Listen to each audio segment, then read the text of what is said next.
এই যে শুনছো?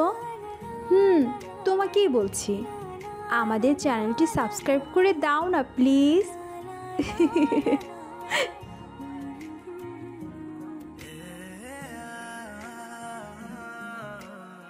একটা আধুনিক হাইটেক অফিস বিল্ডিং, চারদিকে কাঁচের দেয়ালে মোড়া, বিশাল কার্পেটেড ফ্লোর।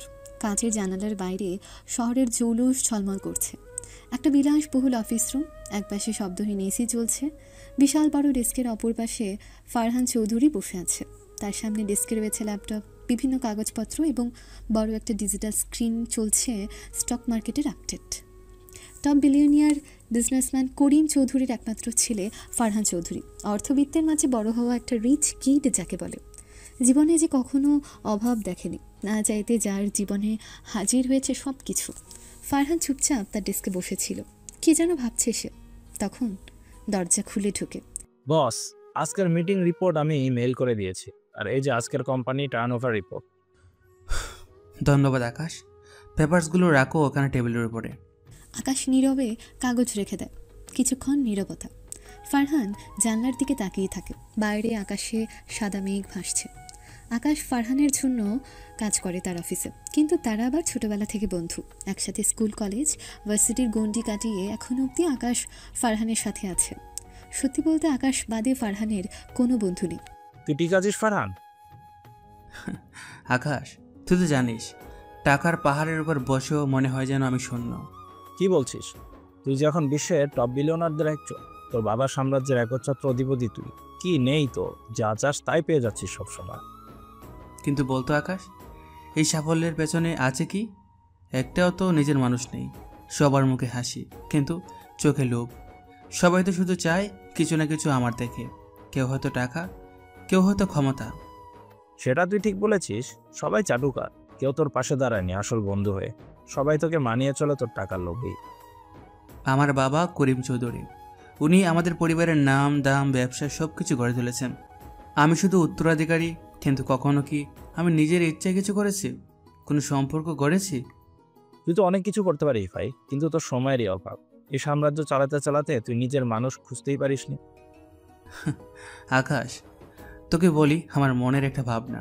আচ্ছা, আমি এসব কিছু ছেড়ে যদি একটা সাধারণ মানুষ হই, ভাড়া বাসায় থাকি, পাবলিক ট্রান্সপোর্টে চলি, সাধারণ খাবার খাই, তাহলে কি আমি একটু শান্তি পাবো? আমার জীবনটা কি একটু আনন্দের হবে? তুই পাগল হয়েছিস নাকি? কি বলছিস এসব? পাগল না, বাস্তবতা বুঝতে চাই। এই বিলাসী জীবনটা আমার জন্য নয়। আমার মনে হয় আমি একটা সাধারণ ছেলের জীবন চাই। তুই কি চাচ্ছিস এই সাম্রাজ্য ছেড়ে দিয়ে একটা ছোট্ট জীবন শুরু করবি? হ্যাঁ, আমি আমার পরিচয় লুকিয়ে অন্যভাবে জীবন শুরু করব। না টাকার অহংকার, না প্রভাব, শুধু একজন সাধারণ মানুষ হয়ে বাঁচতে চাই। কিন্তু ভাই, তোর বাবা রেগে যাবে। এই পরিকল্পনা শুনে তিনি অগ্নিশর্মা হয়ে যাবে। আমি জানি, কিন্তু এটাই আমার সিদ্ধান্ত। আমি বাবার সাথে কথা বলবো। যাই করবি ভেবে করিস, অনেক কিছু যুক্ত আছে এখানে বন্ধু। ফারহান আকাশের কথার উত্তর না দিয়ে তার চেয়ার ছেড়ে উঠে দাঁড়ায়। জানলার দিকে তাকায়। বাইরে শহরের আলো ঝলমলে দৃশ্য, কিন্তু তার চোখে এক গভীর বিষণ্ণতা। প্রধানমন্ত্রীর রাজকীয় বাড়ি, শহরের অভিজাত এলাকায়। বিশাল প্রাসাদ সদৃশ এক বাড়ি। বাড়ির সামনে পানির বিশাল ফোয়ারা, মার্বেলের ফ্লোর, দামি দামি সব গাড়িতে ঝলমল করছে সব কিছু। ভেতরে এক বিশাল লিভিং রুম, যেখানে বসে আছে সুমি, প্রধানমন্ত্রীর একমাত্র মেয়ে। সুমির এক হাতে ফোন, অন্য হাতে ফ্যাশন ম্যাগাজিন। সুমি এক অসম্ভব অহংকারী মেয়ে। নিজেকে সে সব কিছুর ঊর্ধ্বে মনে করে। সবাইকে সে তার পায়ের তলায় রাখতে চায়। তার মতে সে বাদে সবাই তুচ্ছ। মানুষকে সে মানুষ গণ্য করে না একদমই। ফোনে কথা বলছে।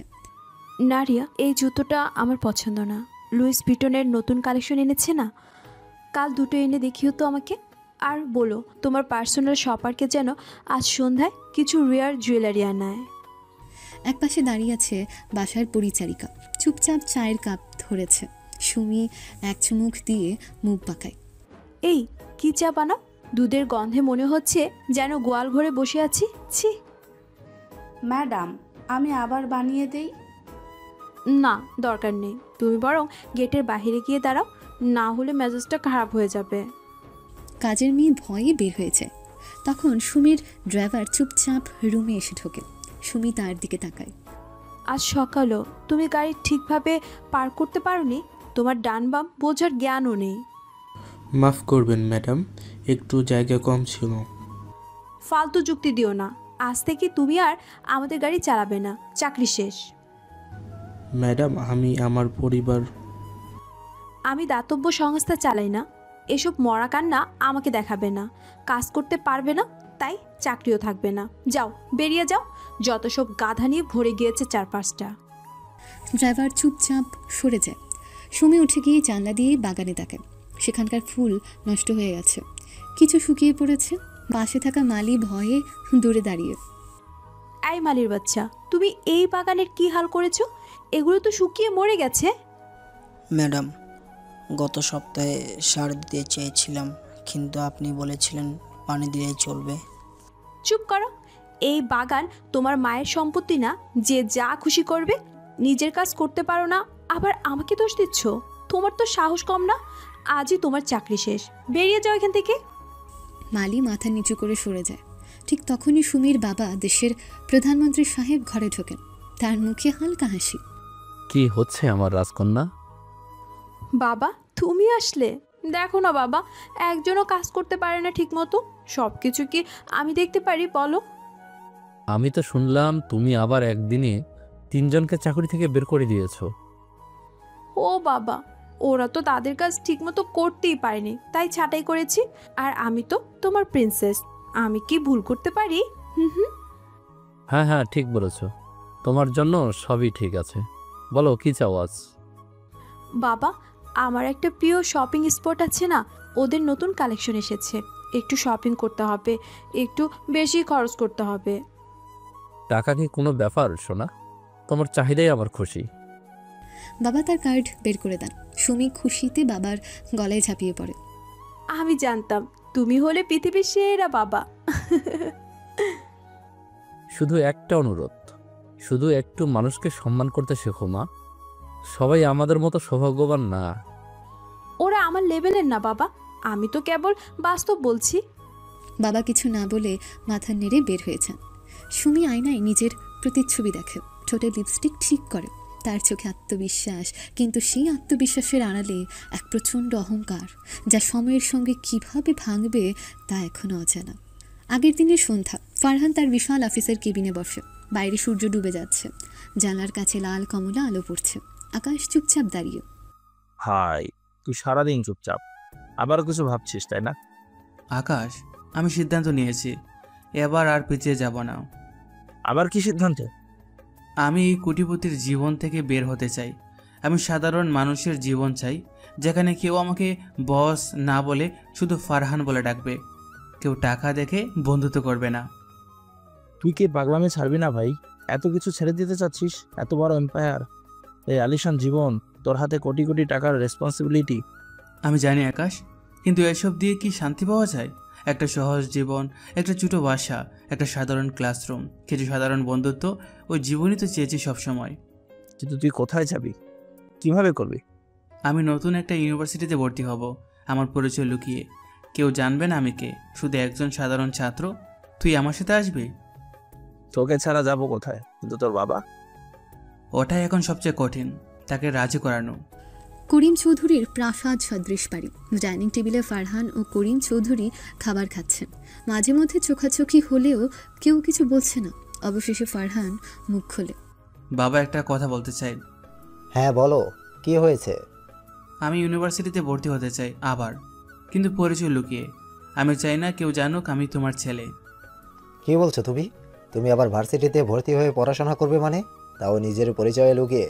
তুমি পুরো বিশাল এক সাম্রাজ্য চালাচ্ছ, কিছুর অভাব নেই তোমার। তাহলে আর এখন হুট করে ছাত্র হতে যাচ্ছ কেন? হ্যাঁ আমি জানি বাবা, এটাই খুবই শকিং একটা খবর তোমার জন্য। তবে আমি নিজের জীবন নিজের মতো করে অনুভব করতে চাই, আমার ব্যক্তিগত অভিজ্ঞতা চাই। এত বছর ধরে আমি তোমাকে তৈরি করেছি ব্যবসা সামলানোর জন্য, তুমি এখন সব ছেড়ে পালাবে? পালাতে নয় বাবা, বুঝতে চাই জীবন কিভাবে চলে বাস্তব জগতে। কোটিপতির ছেলের লেভেল নিয়ে যে বন্ধুত্ব হয় সেটা বন্ধুত্ব নয়। এই সিদ্ধান্ত যদি নাও তাহলে সব কিছু তোমার দায়িত্ব থেকে সরিয়ে নিচ্ছি। এরপর কিছু হলে আর আমার উপর দোষ দিও না। ঠিক আছে বাবা, আমি শুধু একটা সুযোগ চাই। জানি তুমি তোমার মায়ের মতো জেদি, করো যা খুশি, এরপর কী হবে সেটার জন্য রেডি থেকো। এই পৃথিবী এত সহজ নয়। তুমি যত গ্ল্যামার্স জীবন পেয়েছো, বাইরের পৃথিবী সেটা নয়। সেখানে পদে পদে তোমাকে কি কি সহ্য করতে হবে তোমার আইডিয়াও নেই। আমি জানি বাবা, আমি সেটির জন্য প্রস্তুত। করিম চৌধুরী আর কিছু না বলে ফারহানের দিকে তাকিয়ে মাথা নাড়ে। ফারহান ও আকাশ ব্যাগ গোছাচ্ছে। ব্র্যান্ডেড পোশাক নয়, সাধারণ প্যান্ট শার্ট নিয়েছে তারা। ব্যাগে শুধু কয়েকটা বই, নোটবুক আর অল্প কিছু কাপড়। আকাশ হালকা হেসে তাকায়। সত্যি ভাই, বিশ্বাসই হচ্ছে না তুই ফারহান চৌধুরী। একদম অন্য মানুষ লাগছে। এখন থেকে আমি শুধু একজন সাধারণ ছাত্র। ফারহান আর আকাশ ইউনিভার্সিটির সামনে। ফারহান ও আকাশ হাতের ব্যাগ নিয়ে ক্যাম্পাসে ঢুকছে। চারপাশে ছাত্রছাত্রীদের ভিড়। কেউ তাদের চেনে না, কেউ জানে না কেই এ ছেলেটি। ফারহান যেন এক নতুন জীবন শুরু করলো। ইউনিভার্সিটির একটা হোস্টেল রুম। রুমটা মাঝারি আকারের, 4 জনে থাকার জায়গা। সাধারণ কাঠের খাট, পুরনো আলমারি, একটা ছোট টেবিল আর জানালার পাশে একটা ভাঙা চেয়ার। ফারহান ব্যাগ নামিয়ে রাখে। আকাশ চোখ বড় করে চারপাশ দেখে। ভাই, এ কেমন রুম রে? এতটা ছোট? তোর তো ঘরের সিঙ্গেল ওয়াশরুমই এর চেয়ে বড়। হ্যাঁ, কিন্তু আমি তো সাধারণ জীবন চাইছিলাম। এটাই আসল অভিজ্ঞতা। তুই তো রাজপুত্র, এখানে কিভাবে থাকবি? আকাশ, সত্যিকারের জীবন এভাবেই বোঝা যায়। আমি ঠিক আছি। রুমে আরেকজন ঢোকে। ছিপছিপে গরম, ছিপছিপে গায়ের রং। সে হলো পলাশ। চোখে চশমা, বই হাতে। তার পেছনে আরেকজন চটপটে হাসি খুশি ছেলে অর্ক। তারা রুমমেট। হ্যালো, তোমরা নতুন মনে হচ্ছে। হ্যাঁ ভাই, আমরা আজই জয়েন করলাম। আমি আকাশ আর এই ফারহান। Welcome welcome. আমাদের রুমে নতুন প্রাণ আসলো। একসাথে ঝামেলা, মজা, খাওয়া দাওয়া, আড্ডা সব হবে তাহলে। খেয়াল রাখো, রুমের ফ্যান চললে সাউন্ড দেয়, আর লাইটও মাঝে মাঝে প্লাস মারে। দোস্ত, এই রুমে তো রাজকীয় শরীর মানিয়ে নিচ্ছে দেখে অবাক হচ্ছি। অভিজ্ঞতা জমানো শুরু করলাম আকাশ, দেখা যাক কেমন চলে সব। পরদিন সকালে ইউনিভার্সিটির ক্লাস শুরু হবে। রাতে সবাই মিলে হলের খাবার খেতে বসেছে। খেতে খেতে সবাই গল্প করছিল। একটা টিনের থালায় সাদা ভাত, সামান্য তরকারি। ফারহান খাচ্ছে, আকাশ নাক সিটকায়। ভাই, এ খাবার তুই খাচ্ছিস কিভাবে? এ তো খাওয়ার মতো না। আমার কোনো সমস্যা নেই, এই খাবারই হাজারো ছাত্র প্রতিদিন খাচ্ছে। আমি এভাবেই বুঝতে চাই জীবন কেমন। ক্লাস বিল্ডিংয়ের করিডোর। ফারহান ও আকাশ কথা বলতে বলতে হেঁটে যাচ্ছে। হঠাৎ করে করিডোরের কোণ ঘুরতে তীব্রভাবে ধাক্কা লাগে ফারহানের একটা মানুষের সাথে। ফারহান আর সুমির মুখোমুখি সংঘর্ষ, তাদের প্রথম দেখা। ফারহান সামলাতে পারেনি, তার হাত থেকে বই পড়ে যায়। সুমি রেগে ওঠে। এই কি রে, অন্ধ নাকি? চোখ দিয়ে দেখে চলতে পারিস না? সরি, আমি খেয়াল করিনি। সরি বললে কি সব ঠিক হয়ে যাবে নাকি? কাপড়টা দেখেছিস, দাগ লাগিয়ে দিলি। এটা ব্র্যান্ডের এক্সক্লুসিভ কালেকশন। ভাই চুপ করে থাক, এই মেয়ে দেখেই বোঝা যাচ্ছে ঝামেলা করবে। আমি দুঃখিত, সত্যি ইচ্ছাকৃত হয়নি। এই তোদের দেখেই বোঝা যায় কোন লেভেলের ছাত্র, কেমনভাবে হাঁটতে হয় এটাও জানিস না। এই সময় সুমির বন্ধুদের দল আসে। রাসেল, মিন্টু, শফিক সহ কয়েকজন চটপটে ছেলে। তারা সুমির পাশে দাঁড়িয়ে যায়। কি হয়েছে সুমি? এই ছেলে আমার সাথে ধাক্কা খেয়েছে, কাপড় নষ্ট করে দিয়েছে পুরো আমার। কিরে, তোর সাহস আসে কই থেকে এমন করার? মেয়ে দেখলেই খালি গায়ে পড়তে মন চায়।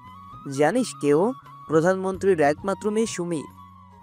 আমি তো বললাম এটা ইচ্ছাকৃত হয়নি। মুখ বন্ধ রাখ, তোকে শিখিয়ে দিতে হবে কিভাবে চলতে হয়। রাসেল এগিয়ে এসে ধাক্কা মারে ফারহানকে। ফারহান পড়ে যায়। মিন্টু তখন আরেক দিক থেকে ঘুষি চালায়। কি করছো? ওকে মারছো কেন? আকাশ দৌড়ে গিয়ে ফারহানকে টেনে তোলে। আকাশ, কোনো সমস্যা নেই। না ভাই, এবার একটু বেশি হয়ে গেল। এরা তো এমনই ছোট লোক লেভেলের মানুষ, কই থেকে যে আসে এরা এসব জায়গায়। মুডটাই নষ্ট করে দিল সকাল সকাল। এই শর্ত নোংরাগুলো। রাসেল, মিন্টু ও অন্যরা হেসে চলে যায়। ফারহান পেছনে তাকিয়ে একবার সুমিকে দেখে। তার চোখে বিস্ময়, কিছুটা অভিমান আর কিছুটা আগ্রহ। একটা মানুষের কিসের এত অহংকার? তবে মেয়েটা যদি জানতো ফারহানের পরিচয়টা। ভাই, এত সহ্য করলি, কিছুই বললো না। এরা তোকে কতটা মারলো? শুধু তোর পরিচয়টা পেলে এদের অবস্থা খারাপ হয়ে যেত। আকাশ, এই অভিজ্ঞতাই তো চেয়েছিলাম। সাধারণ মানুষ হিসাবে নিজেকে দেখা, এরকম বাস্তব পরিস্থিতি তো জীবন।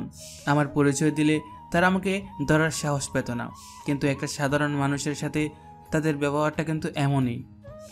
ফারহান হলে ফিরে আসে। এরপর সে রুমে রাখা আয়নার সামনে দাঁড়িয়ে নিজের মুখ দেখে। একটা সাধারণ যুবকের মুখ, যার চোখে অভিজ্ঞতা, ধৈর্য আর ভবিষ্যতের জন্য প্রস্তুত।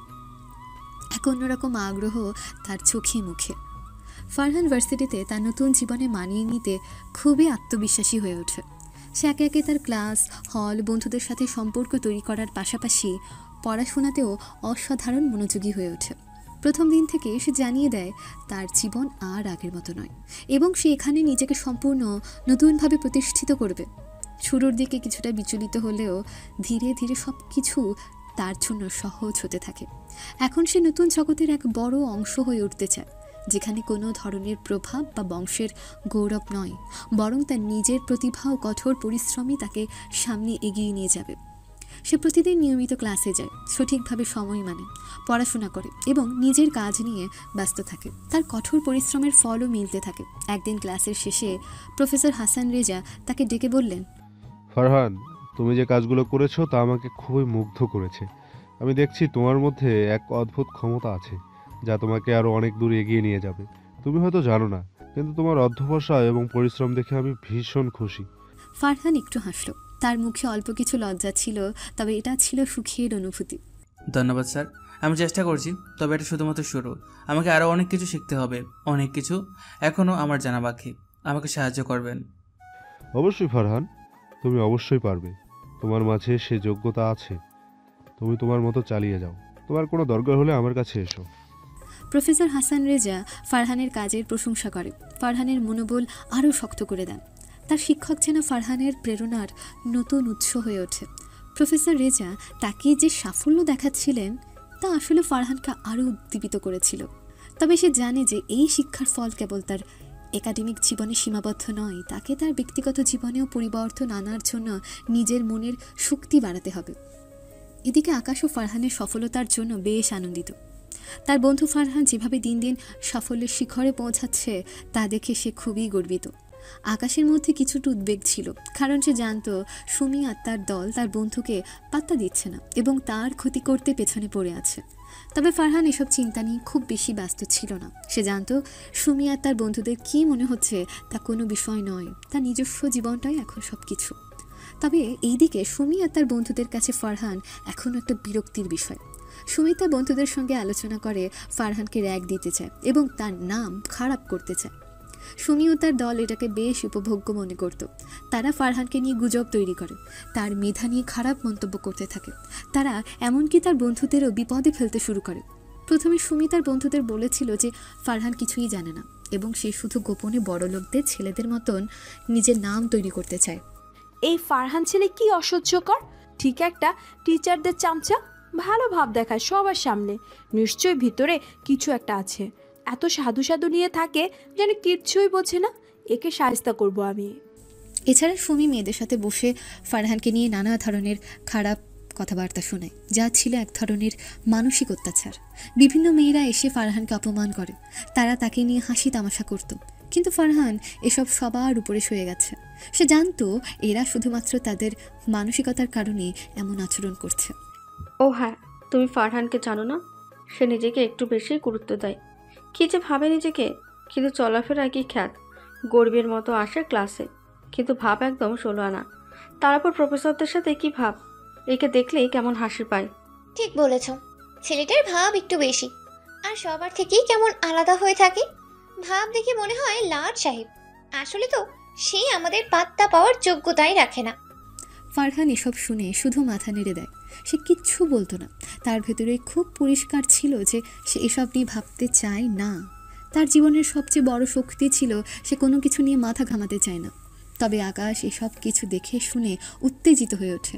সে ফারহানকে বলেছিল, তুই কিছু বলছিস না কেন? এই সুমি আর তার দল যদি জানতো তোর আসল পরিচয়, তো তারা সবকিছু পরিবর্তন করে ফেলতো।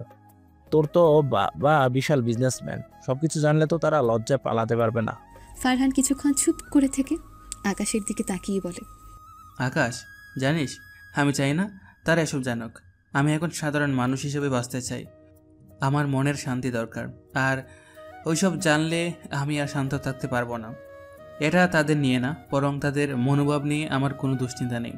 আমি তাদের মতো হওয়া চেয়ে নিজের মতো থাকতে চাই। সময়ের সাথে সাথে আমরা একটা বড় পার্থক্য দেখতে পাই ফারহানের মাঝে। ফারহান আর তার পুরনো জীবন, যা তার অর্থ এবং প্রভাবের সাথে জড়িত ছিল, আর তার এখনকার জীবন, যা মানসিক শান্তি এবং সাদা সিধে থাকা নিয়ে।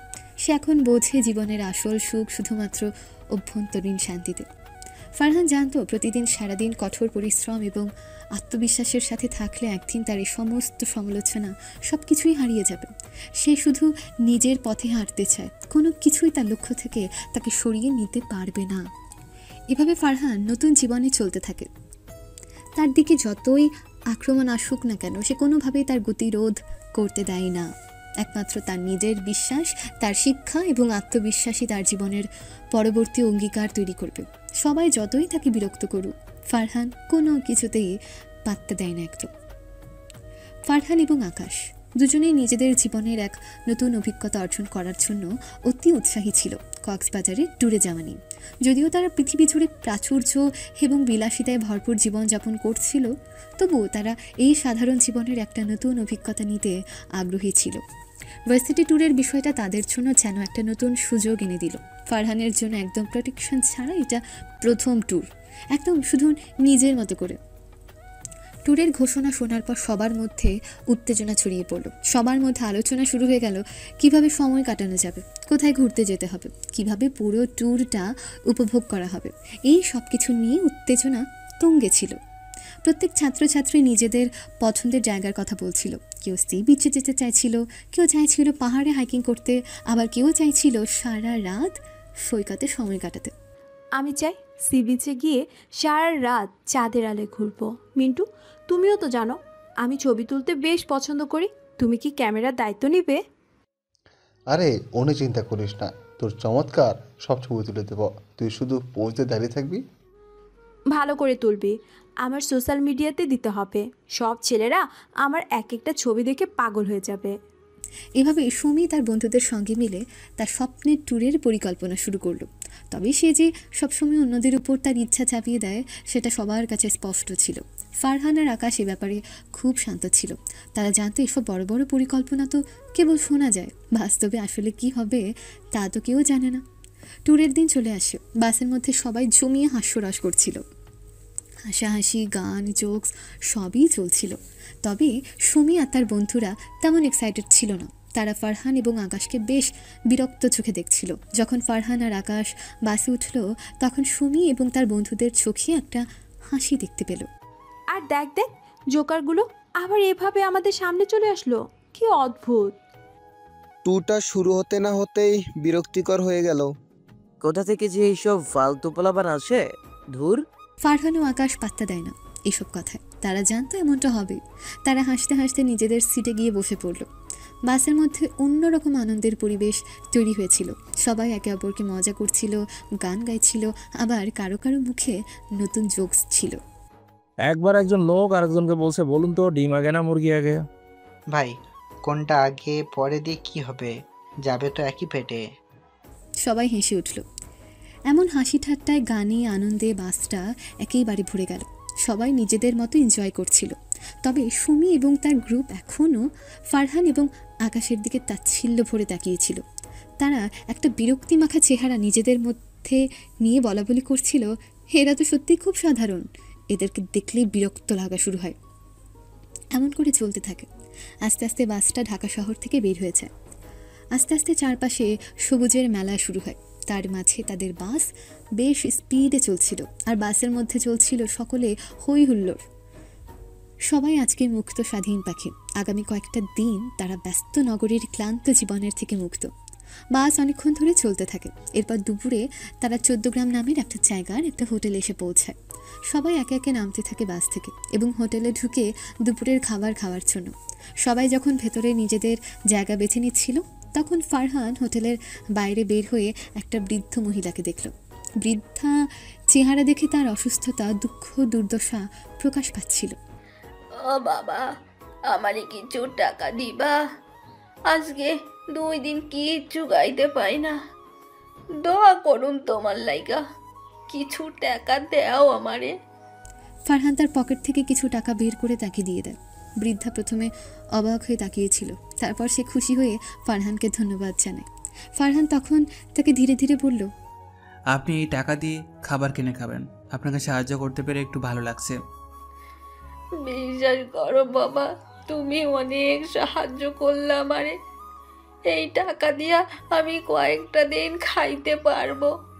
এই দুনিয়াতে কেউ নাই আমার, কেউ আমারে সাহায্যও করে না। তুমি বড় ভালা পোলা, আল্লাহ তোমার ভালো করুক।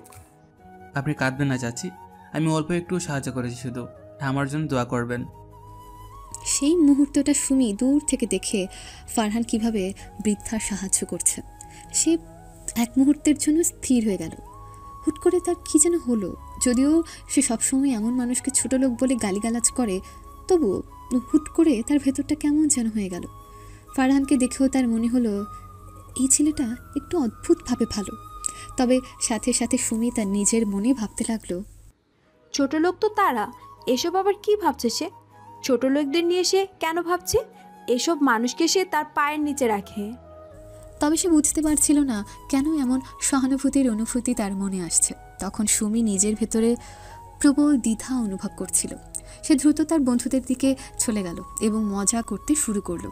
কিন্তু তার মনের এক কোণে ফারহান এবং বৃদ্ধার দৃশ্যটি ক্রমে ঘুরপাক খাচ্ছিল। ফারহান ছেলেটা কি আসলে খুব ভালো? কেন আমি তার দিকে এমনভাবে তাকাচ্ছি বারবার? সুমি নিজেকে একবার প্রশ্ন করেছিল, কিন্তু আবার তাকে মনে হলো এটা তো কিচ্ছু না। এই ছোট লোকের কাছে আমি কেন এত মনোযোগ দিব? সুমি আবার নিজেদের মধ্যে মেতে গেল, তার বন্ধুদের সঙ্গে গল্প করতে শুরু করলো। তবে ফারহানের দিকে বারবার সুমির চোখ চলে যাচ্ছিল। সুমি বুঝতে পারছিল যে তার নিজের মধ্যে কোনো একটা পরিবর্তন আসছে। ফারহান এবং আকাশের মতো সাধারণ, বিনয়ী ও হৃদয়বান মানুষ সম্পর্কে তার ধারণা বদলাচ্ছিল। সে বুঝতে পারছিল যাকে সে ছোট লোক ভাবত, সেই ছেলেটি আসলে কত বড় মন ও হৃদয় নিয়ে বাঁচছে। সুমি একসময় অনুভব করলো যে কাজগুলো সে করে আসছিল তার মধ্যে মিথ্যা অহংকার এবং অভিমান ছিল, কিন্তু ফারহান তার ছোট কাজের মধ্যেই মানুষের হৃদয় জয় করছিল। সুমি কি বুঝতে পারল তার আসল অজ্ঞতা? ফারহান কি তাকে সত্যিই কিছু শেখাচ্ছিল? এর উত্তর সে নিজেও জানত না, তবে তার মনে একটা প্রশ্ন ঘুরছিল। ফারহান কি সত্যি সাধারণ তুচ্ছ মানুষ, নাকি এই কাজগুলো তার এক গভীর অনুভূতি প্রকাশ? তাকে সময় সময় আমি আমার বন্ধুরা কত কি বলেছি, তাও কখনো সে ফিরিয়ে আমাকে খারাপ কিছু বলেনি, করেনি। ছেলেটার মাঝে কি যেন একটা আছে। এমন প্রশ্ন সুমি নিজে থেকে করতে শুরু করলো। তবে কি তার ধারণা বদলাচ্ছে? দুপুরের খাবার খেয়ে বাসে উঠে ফারহান একদম চুপ করে জানলা দিয়ে বাহিরে দেখতে থাকে। সে জানালার কাঁচের মধ্য দিয়ে বাইরের দৃশ্যগুলো দেখছিল, তবে তার মন কোথাও অন্য জায়গায়। একটু শান্ত হতে চেষ্টা করছিল, কিন্তু কিছুতেই শান্ত হতে পারছিল না। ভেতরে ভেতরে তার হৃদয়ে কিছু অস্থিরতা ছিল, যেন তাকে কিছুতেই স্বস্তি দিচ্ছিল না। ফারহানের চোখে যেন কোনো গভীর বিষণ্ণতা ছিল, কিন্তু সে জানালা দিয়ে বাইরের প্রাকৃতিক দৃশ্য দেখতে দেখতে নিজেকে সামলানোর চেষ্টা করছিল। ফারহান আজকে হোটেলের বাহিরে সে বৃদ্ধ মহিলাকে দেখে তার মায়ের কথা মনে পড়েছে। মা যখন বেঁচে ছিল তখন কতই আদর করত। তার ছোটবেলায় মা তার জন্য কত কিছু করেছিল। কতক্ষণ সে মাকে দেখতে পেলে দৌড়ে চলে যেত। আজ কত কত বছর সে আর তার মায়ের কাছে যেতে পারে না। তার খুব মন খারাপ হলে সব সময় তার মায়ের আদরের কথা মনে পড়ত। তাকে সে ভীষণ মিস করে। এক সময় মা সবসময় তাকে ভালোবাসা দিত, ছোটোখাটো অযথা হাসি তামাশা করত। আর এখন মা নেই। মা চলে যাওয়ার পর ফারহান তার অভাব অনুভব করে সবসময়। ছোটবেলা এক চমৎকার বিকেল। ফারহান ছোট্ট, মা তাকে খাওয়ানোর জন্য দাঁড়িয়েছিলেন। মা হাসি মুখে বলছিলেন, আজকে কি তুই মিষ্টি কিনে খাবি নাকি আমি নিজেই বানিয়ে দিব? ফারহান তার ছোট্ট হাত দিয়ে মাকে জড়িয়ে ধরে বলেছিল, মা, তোমার হাতে বানানো মিষ্টি সবচেয়ে ভালো। মা ফারহানকে মিষ্টি বানানোর সময় হালকাভাবে হাসলেন আর বললেন, আমার ছেলেও একদম মিষ্টির মতো মিষ্টি। একদিন যখন সে স্কুল থেকে বাড়ি ফিরছিল, মা তাকে আঙ্গুল ধরে নিয়ে এসে বলছিলেন, ফারহান, তুমি যা করবে মন দিয়ে করবে, আমরা তোমার পাশে আছি। তুমি যত বড় হবে তত ছোট ছোট জিনিস তোমাকে খেয়াল রাখতে হবে। সব সময় মানুষকে সম্মান করবে, সবাইকে ভালোবাসবে, নিজেকে হারিয়ে যেতে দিবে না কখনো। এইসব স্মৃতি একে একে মনে পড়তে লাগলো। আর কিছুক্ষণ পর ফারহান চোখের কোণে জল জমা হলো। মায়ের কথা মনে পড়তেই চোখ ভিজে গেল, কিন্তু মা তো আর নেই।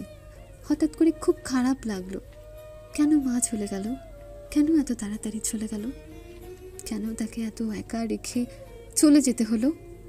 ফারহানের চোখে জল ছিল, কিন্তু সে চোখ মুছে নিয়ে আকাশের দিকে তাকালো। আকাশ তখন পাশের সিটে বসেছিল। ফারহান জানালার বাইরে তাকিয়েছিল। আকাশ তার পাশে বসে চুপচাপ ফারহানকে দেখছিল। সে চিন্তিত হয়ে বলল, কি হয়েছে বন্ধু, এত চুপচাপ কেন? ফারহান কিছু না বলে তার চোখ মুছতে মুছতে বলল, কিছু না বন্ধু, কিছু হয়নি আমার, এভাবেই চুপ করে আছি। আকাশ একটু সন্দেহ নিয়ে ফারহানকে দেখল, কিন্তু সে কিচ্ছু বলল না। আকাশ জানতো কিছু একটা হয়েছে, তবে সে বাধ্য করেনি। সে জানতো কিছু কথা বলতে চায় না ফারহান, তবে আকাশ জানতো একদিন ফারহান তার মনের কথা বলবে। কিছু সময় পর বাস থামল। কক্সবাজার পৌঁছাতে খুব বেশি সময় ছিল না। ফারহান জানালার কাছের দিকে তাকিয়েছিল। তার মনের মধ্যে বহু অনুভূতি ছিল। কক্সবাজারে যাওয়ার প্রস্তুতি নিচ্ছিল, কিন্তু তার মনে এখনও কিছুটা দুঃখ ছিল, কিছুটা ক্লান্তি ছিল। তবে আকাশ বারবার মজার মজার কথা বলে চেয়ারফুল রাখতে চেষ্টা করছিল। কক্সবাজার পৌঁছানো মাত্রই বাসটা দাঁড়ালো। সবাই দ্রুত বাস থেকে নেমে হোটেলে যাচ্ছিল। ফারহান এবং আকাশ হোটেলে চেক ইন করে রুমে যাচ্ছিল। একে একে সবাই রুমে চলে গেল। সুমি তার বন্ধুদের নিয়ে হোটেলে গিয়ে একদম দম্ভের সঙ্গে নিজের রুমে চলে গেল। সে নিজের রুমের দিকে এগিয়ে গিয়ে বড় গলায় বলল, তাহলে আমি একা রুম নিলাম। তোমরা যারা ভেবেছিলে আমি রুম শেয়ার করব কারোর সাথে, তারা বোকা। আমি সব থেকে আলাদা। আমি কারোর সাথে রুম শেয়ার করি না। আমার বাবার অনেক টাকা। সুমি এই কথা বলে একদম দম্ভের সাথে রুমে চলে গেল। সুমি তার রুমে প্রবেশ করতেই তার মুখে যেন এক গর্ব ছিল। সে জানতো সবার কাছে সে সেরা। তবে আকাশ ও ফারহান একে অপরের দিকে তাকালো, কিন্তু তারা কিছু বলল না। সুমি নিজে একা রুম নিয়ে একটু দাম্ভিকতার সাথে অন্যদের দেখালো, তবে তাদের কাছে এটা কিছুই ছিল না। তারা জানতো সুমি এখন এমন কাজ করবেই। এদিকে রাত নেমে এলো। সবার মধ্যে হাসি তামাশা শুরু হয়ে গেল। সবাই মিলে সমুদ্রের পাড়ে গিয়ে আড্ডা দিতে বসে। গিটার বাজানো হচ্ছিল, গান গাওয়া হচ্ছিল, ক্যাম্প ফায়ার জ্বলছিল। সবাই একে অপরকে নিয়ে মজা করছিল। ফারহান কিছুটা দূরে বসেছিল, আকাশ তার পাশে ছিল, কিন্তু ফারহান একদম চুপচাপ। সুমি তার বন্ধুদের সাথে মজা করছিল, তবে তার চোখ বারবার ফারহানের দিকে চলে যাচ্ছিল। তার মনে কিছু একটা হচ্ছিল, তবে সে নিজেকে কোনোভাবে শান্ত রাখার চেষ্টা করছিল। ও কি করেছে? কেন আমি বারবার ফারহানকে দেখে যাচ্ছি? আমি তো তাকে খারাপ বলতাম, কিন্তু কেন আজকে তার দিকে চোখ যাচ্ছে? সুমি নিজের মনেই এসব ভাবছিল।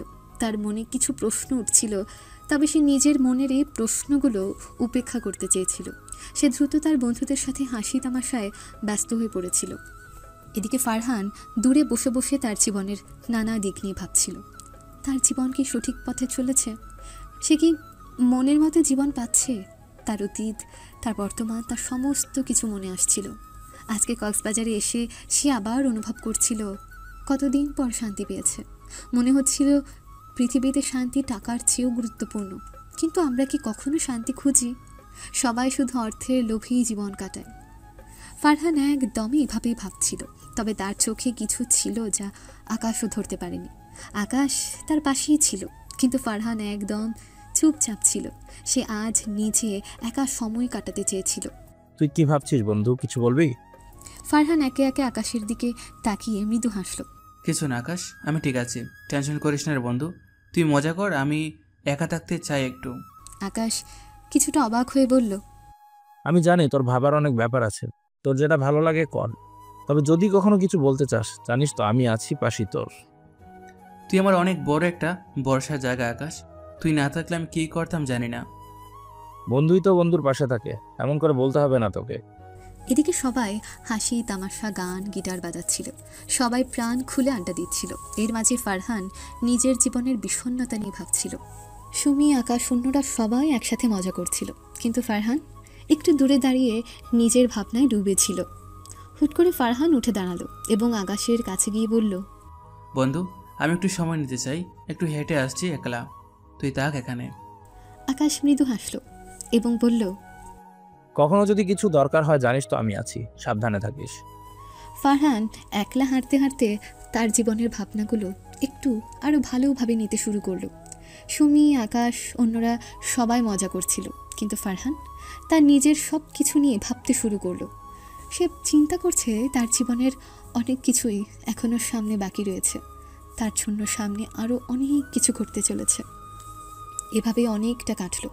সাগরের বাতাস, আকাশের তারার নিচে সবাই একে অপরের সাথে সময় কাটালো। তবে ফারহান একাকী দাঁড়িয়েছিল, নিজের জীবনের পথ চলাটা নিয়ে চিন্তা করছিল। কক্সবাজারের হোটেল, রাত 11টা। সবার আড্ডা ধীরে ধীরে কমে আসছে। কেউ কেউ রুমে ফিরছে, কেউ সমুদ্রের দিকে হাঁটছে। সুমির মেজাজ তখন আগের মতো, তবে আজ যেন তার ভেতরে কিছু একটা পরিবর্তন হচ্ছে। চিন্তিতভাবে হোটেলের বারান্দা থেকে সমুদ্রের দিকে তাকিয়ে, এই ছেলেটা ফারহান আসলে ওকে পুরোপুরি বোঝা যাচ্ছে না। কোথা থেকে এলো, কি করে এত শান্ত থাকতে পারে? হঠাৎ সুমির রুমের ভেতরে বিরক্ত লাগতে শুরু করলো।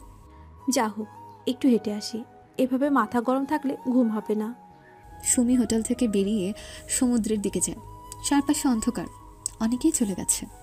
সুমি ধীরে ধীরে বিচের দিকে হাঁটছে। ঠান্ডা বাতাস, নরম বালু, ঢেউয়ের শব্দ, সব কিছু মিলিয়ে শান্ত পরিবেশ। সুমি একা একা হাঁটছে। দূরে 3-4 লোক ঘোরাঘুরি করছিল, তাদের পোশাক, চেহারাতে অপরাধীর গন্ধ। তারা সুমিকে লক্ষ্য করে এগিয়ে আসে। আরে বাহ, এত রাতে ব্রিজে একা একা হাঁটতেছেন ম্যাম? আপু ভয় পাইয়েন না, আমরা শুধু গল্প করব। কি বলছো এসব? দূরে থাকো, আমি চিৎকার করব। আরে আরে এত রাগ, একা এভাবে আসা কি ঠিক হয়েছে? আসেন একটু মজা মস্তি করি। তারা ধীরে ধীরে ঘিরে ধরে সুমিকে। সুমি ভয় পেয়ে যায়। দূরে যাও, না হলে পুলিশে কল দেব আমি। তোমরা জানো না আমার বাবাকে, তোমাদেরকে ধরে প্রচণ্ড মারবে। পুলিশ এখানে ঘুমাচ্ছে ম্যাম, তুমি তো একাই আছো এখানে, কাউকে পাবে না তুমি এখানে সুন্দরী। এমন সময় হঠাৎ দূর থেকে এক গলা, ওর কাছ থেকে সরো তোমরা এখনই। হুট করে এক ঝড়ের মতো সেখানে আসে ফারহান।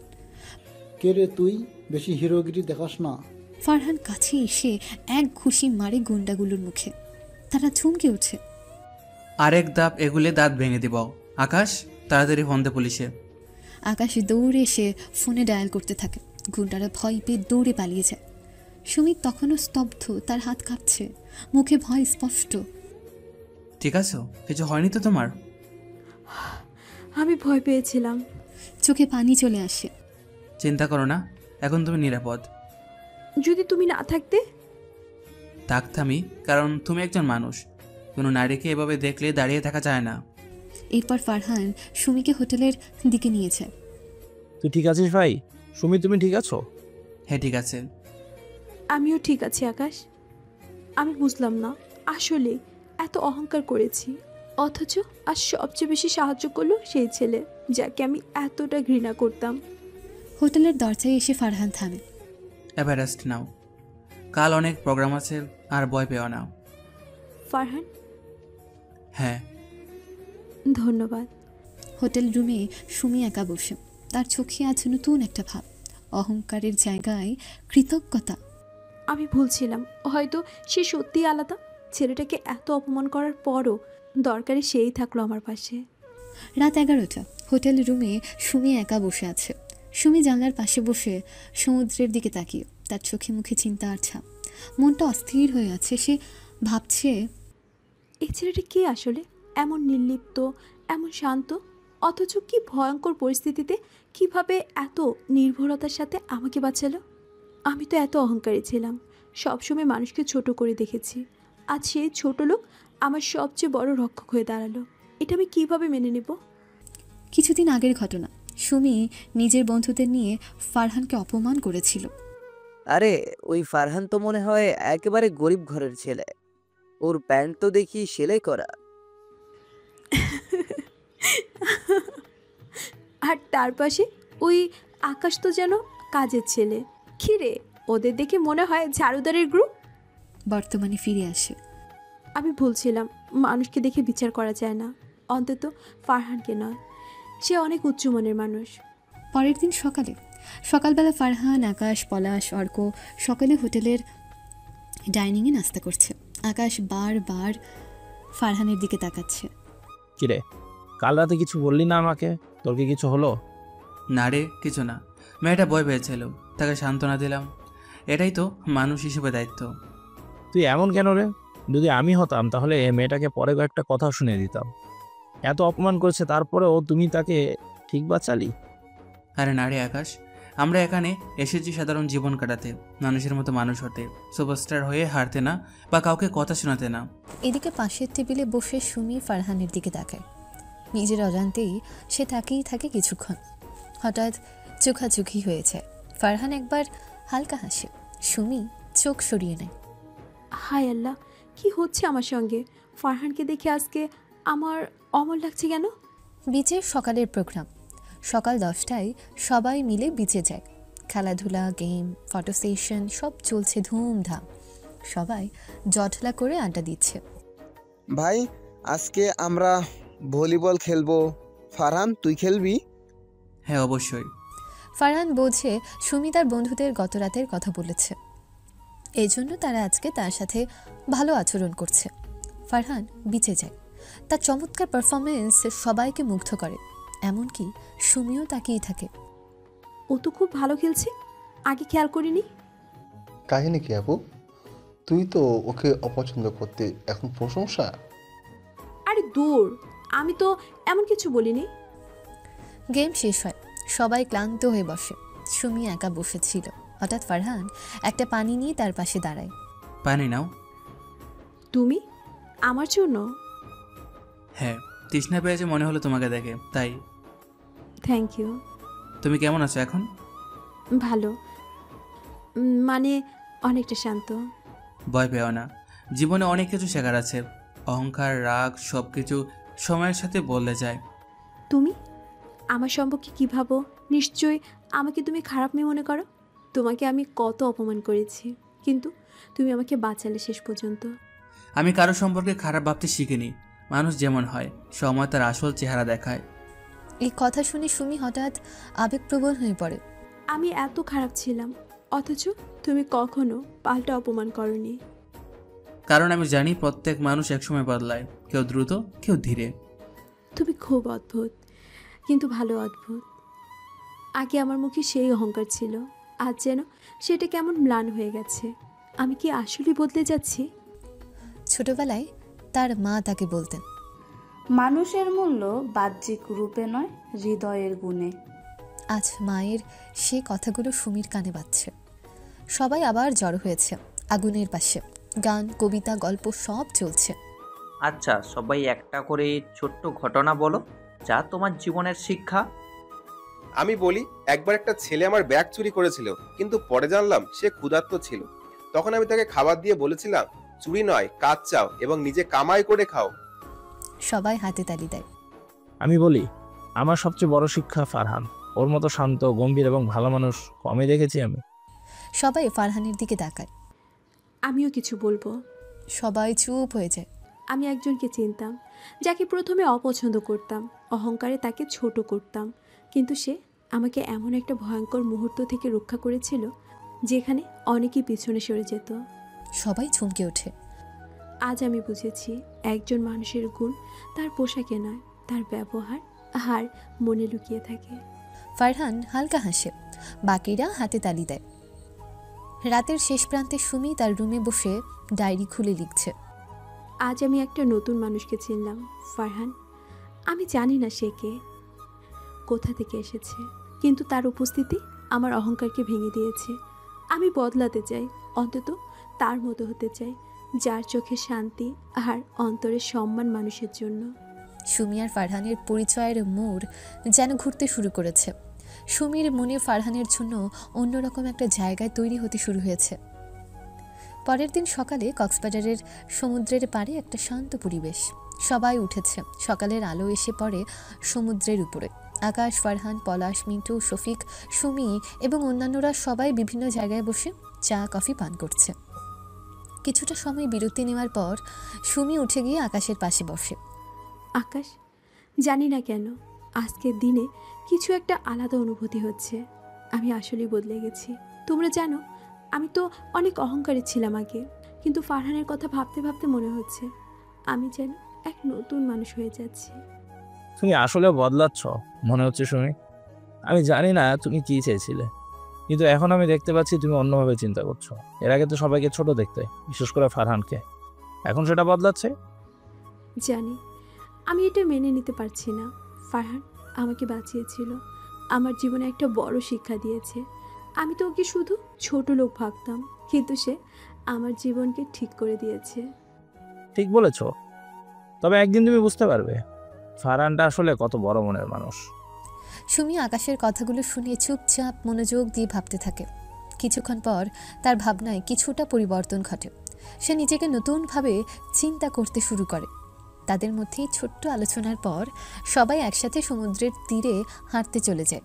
সুমি এখন আর আগের মতন আচরণ করছে না। সে ধীরে ধীরে অন্যদের সঙ্গে মিশতে শুরু করেছে। ফারহানও তাকে দেখে কিছুটা খুশি হয়। তার মনের মধ্যে একটা শান্তি অনুভব হয়। সুমি, আজ তুমি অনেক ভালো আছো। হ্যাঁ, আমি জানি। আজকে আমি অন্যরকম অনুভব করছি। আমার মাঝে একটা নতুন শক্তি এসেছে। জানো, কাল রাতে আমার মাথায় কিছু আলাদা চিন্তা আসছিল। এই প্রথম আমি বুঝলাম মানুষকে তার মনের অভ্যন্তর থেকে বুঝতে হয়, বাহিক্য অবস্থা দেখে না। ফারহান সুমির কথা শুনে মুচকি হাসে। সে জানে সুমির কাছ থেকে এই কথাগুলো শোনা এত সহজ ছিল না, কিন্তু আজ সুমি তার কথা বুঝতে শিখেছে এবং ফারহানও খুশি হয়, কারণ সে জানে কখনো কখনো একজন মানুষের জীবনকে বদলাতে হয়, আর সেটা কেবল ভালোবাসা ও সম্মানের মাধ্যমে সম্ভব। দ্রুত তারা হোটেলে ফিরে আসে এবং সেখানেই দুপুরের খাবার খায়। এই সময় তাদের মধ্যে আরও কিছু আলাপ চলে এবং সুমি, আকাশ, ফারহান তিনজনের সম্পর্ক আরও দৃঢ় হতে শুরু করে। সুমি এখন আগের মতন অবহেলা করছে না সবাইকে, বা অহংকারী আচরণ করছে না, বরং সে সবার সঙ্গে সহানুভূতি ও ভালোবাসার সাথে মিশতে শুরু করেছে। এটা ছিল একটা পরিবর্তনের শুরু, আর সুমি জানে এই পরিবর্তন তাকে আরও ভালো মানুষ বানাবে। সুমি বুঝতে পারে যে সবার উপর ভালোবাসা এবং সম্মান থাকতে হবে, আর শুধুমাত্র বাহ্যিক দৃষ্টিকোণ থেকে নয়, মানুষের হৃদয়ের গভীরতর অংশ থেকে তাকে বুঝতে হবে। রাতের দৃশ্য, আড্ডা, গিটার বাজানো, গান গাওয়া সব কিছুই ছিল আনন্দে পূর্ণ। সমুদ্রের মাতাল করা বাতাসের সঙ্গে সুমি এক নতুন অনুভূতি পায়, যা তাকে পুরনো সুমি থেকে অনেক দূরে নিয়ে চলে যায়। তার মধ্যে এক নতুন শক্তি, সাহস এবং মানবিকতা আসে। ফ্ল্যাশব্যাক, ফারহান একদিন সুমিকে বলেছিল, মানুষ হতে হলে কখনো কখনো নিজেকে বদলাতে হয় সুমি। একদিন তুমি বুঝবে পৃথিবীর সেরা সাফল্য হলো মানুষ হয়ে বেঁচে থাকা। আজ সুমি বুঝে উঠতে পারে ফারহান কী বলতে চেয়েছিল। গতরাতের ঘটনায় সুমির চোখে নতুন দৃষ্টিভঙ্গি কাজ করে। এখন সে যেন এক নতুন মানুষ। এদিন সুমি ফারহানকে একান্তে বলে, ধন্যবাদ ফারহান, তুমি আমাকে জীবনের আসল অর্থ শিখিয়েছ। ফারহান শুধু সুমির দিকে তাকিয়ে মুচকি হাসে এবং বলে, যতদিন তুমি নিজের ভুল বুঝবে ততদিন তুমি পরিবর্তিত হয়ে থাকো, সেটা তোমার জীবনের বড় অর্জন। এই সন্ধ্যায় যখন তারা সব কিছু নিয়ে হাসি তামাশা করছিল, সুমি জানত তার জীবন এখন নতুন এক পথে এগিয়ে যাচ্ছে। সে পরিবর্তনের পথে হাঁটতে প্রস্তুত। ফারহান, আকাশ, সুমি এবং বাকিরা কক্সবাজারের ট্যুর শেষে ঢাকা ফেরার জন্য বাসে উঠেছে। পুরো ট্রিপটি তাদের জন্য এক বিশেষ স্মৃতি হয়ে থাকবে। কিন্তু ঢাকা ফেরার পথে বাসের পরিবেশ কিছুটা নীরব। সবাই একটু ক্লান্ত, তবে মনের মধ্যে কিছুটা উদ্দীপনা রয়েছে, কারণ নতুন কিছু শুরু হতে যাচ্ছে। ফারহান এবং সুমি একসাথে বসে রয়েছে। তাদের মধ্যে একটা আলাদা বন্ধুত্ব গড়ে উঠেছে, যা আগে ছিল না। সুমি আর ফারহান এখন একে অপরকে বুঝতে পারে এবং কিছুটা খোলামেলা হয়ে কথা বলতে শুরু করেছে। বাসের জানালা দিয়ে বাইরে তাকিয়ে ফারহান কিছুক্ষণ চুপ করে থাকে। সে জানালার কাছে চোখ বুলাতে বুলাতে মনে মনে কিছু ভাবছিল। তার জীবনে এতদিনের অভিজ্ঞতা, তার পরিবার, তার ছোটবেলা সব কিছু একে একে মনে পড়ে যায়। সুমি হঠাৎ তার দিকে তাকিয়ে বলে, ফারহান, তুমি মনে হয় কিছু ভাবছিলে। কি ব্যাপার, কোথায় হারিয়ে গেছো? কিছু না, আমি একটু ভাবছিলাম আমার মায়ের কথা। মাকে হারানোর পর জীবনটা একদম বদলে গিয়েছিল আমার। কখনই ভাবতে পারিনি একদিন এভাবে তার অভাব আমাকে এতটা কষ্ট দিবে। তোমার মা মারা গিয়েছেন? হ্যাঁ সুমি, আমি যখন ক্লাস 6-এ পড়ি তখন আমার মা মারা গিয়েছে। মায়ের শরীরে ক্যান্সার হয়েছিল। অনেক চেষ্টা করেও মাকে বাঁচানো সম্ভব হয়নি। আমি দুঃখিত ফারহান, তোমার মায়ের কথা শুনে আমারও ভীষণ খারাপ লাগছে। জীবনটা কত অদ্ভুত আসলে। সুমি ফারহানের চোখে এক গভীর বিষণ্ণতা দেখতে পায়। ফারহান তার মায়ের কথা বলছে, কিন্তু সেই কথাগুলো যেন এক গভীর শূন্যতার সাক্ষী হয়ে উঠেছে। সুমি তার কাঁধে হাত রাখে এবং বলল, ফারহান, আমি তোমার পাশে আছি। জানো ফারহান, আমার বাবা আমাকে সব কিছুই দেয়, দামি জুতা, জামা, গহনা, যখন যা চেয়েছি সব পেয়েছি। কিন্তু মাঝে মধ্যে ভাবি আমি আসলে অনেক কিছুই পাইনি। তুমি তোমার মাকে হারিয়েছো, আমি আমার বাবা ছাড়া কল্পনা করতে পারি না আমার জীবন।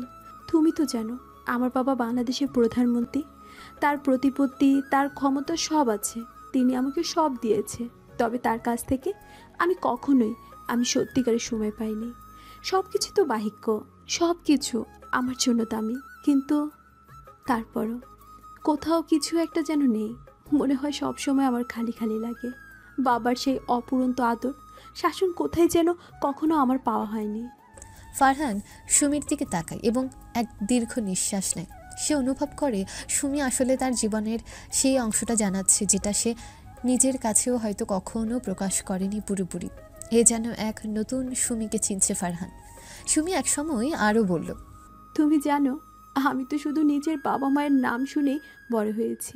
তাদের পয়সা, তাদের দামি গহনাগুলো সব কিছু আমাকে তারা টাকা দিয়ে দিত, কিন্তু কখনোই আমি পাইনি বাবা মায়ের কাছ থেকে সময় যা অন্যেরা পায় তাদের বাবা মা থেকে। আমার বাবা সব সময় নিজের কাজ নিয়ে ব্যস্ত থাকে, কখনো আমার জন্য সময় বের করে না। তাই কিছুদিন আগ থেকেই আমি নিজেকে ভাবতে শুরু করেছি, আমি কি আসলে সন্তুষ্ট? সত্যি বলতে আমি এক ধরনের শূন্যতা অনুভব করি, তাই টাকা দিয়ে সেটা পূরণ করার চেষ্টা করেছিলাম সব সময়, কিন্তু এমন করতে করতে যেন নিজেকে হারিয়ে ফেলেছি। ফারহান সুমির কথা শুনে কিছুটা চুপ করে যায়। সে জানে সুমিরও তো এক ধরনের ভেতরে বেদনা রয়েছে যা তার কাছে কখনোই চোখে পড়েনি। এখন সে উপলব্ধি করে সুমির জীবনও অনেকটাই একা। ফারহান তার কষ্টের কথা মনে করে সুমিকে একটু সান্ত্বনা দিতে চায়। সে বলে, সুমি, আমি তোমার কষ্টটা বুঝতে পেরেছি। আসলে জীবনে টাকাই সব নয়, এটা আমরা অনেক সময়ই ভুলে যাই, শুধু টাকার পিছনে ছুটে যাই। আসলে জীবনের ভালোবাসার জায়গা অনেকটুকু। আমার প্রিয় মানুষের সময় আর ভালোবাসাটাই বেশি চাই। এটা হলে আমাদের বেশি কিছু লাগে না। এই যে দেখো, আমার মা ছিলেন আমার জীবনের একমাত্র অমূল্য রত্ন। সে সব কিছু দিত আমাকে। সে চলে গেছে, কিন্তু তার ভালোবাসা আজও আমার মাঝে রয়েছে। সুমি কিছুটা অবাক হয়ে ফারহানের দিকে তাকায়।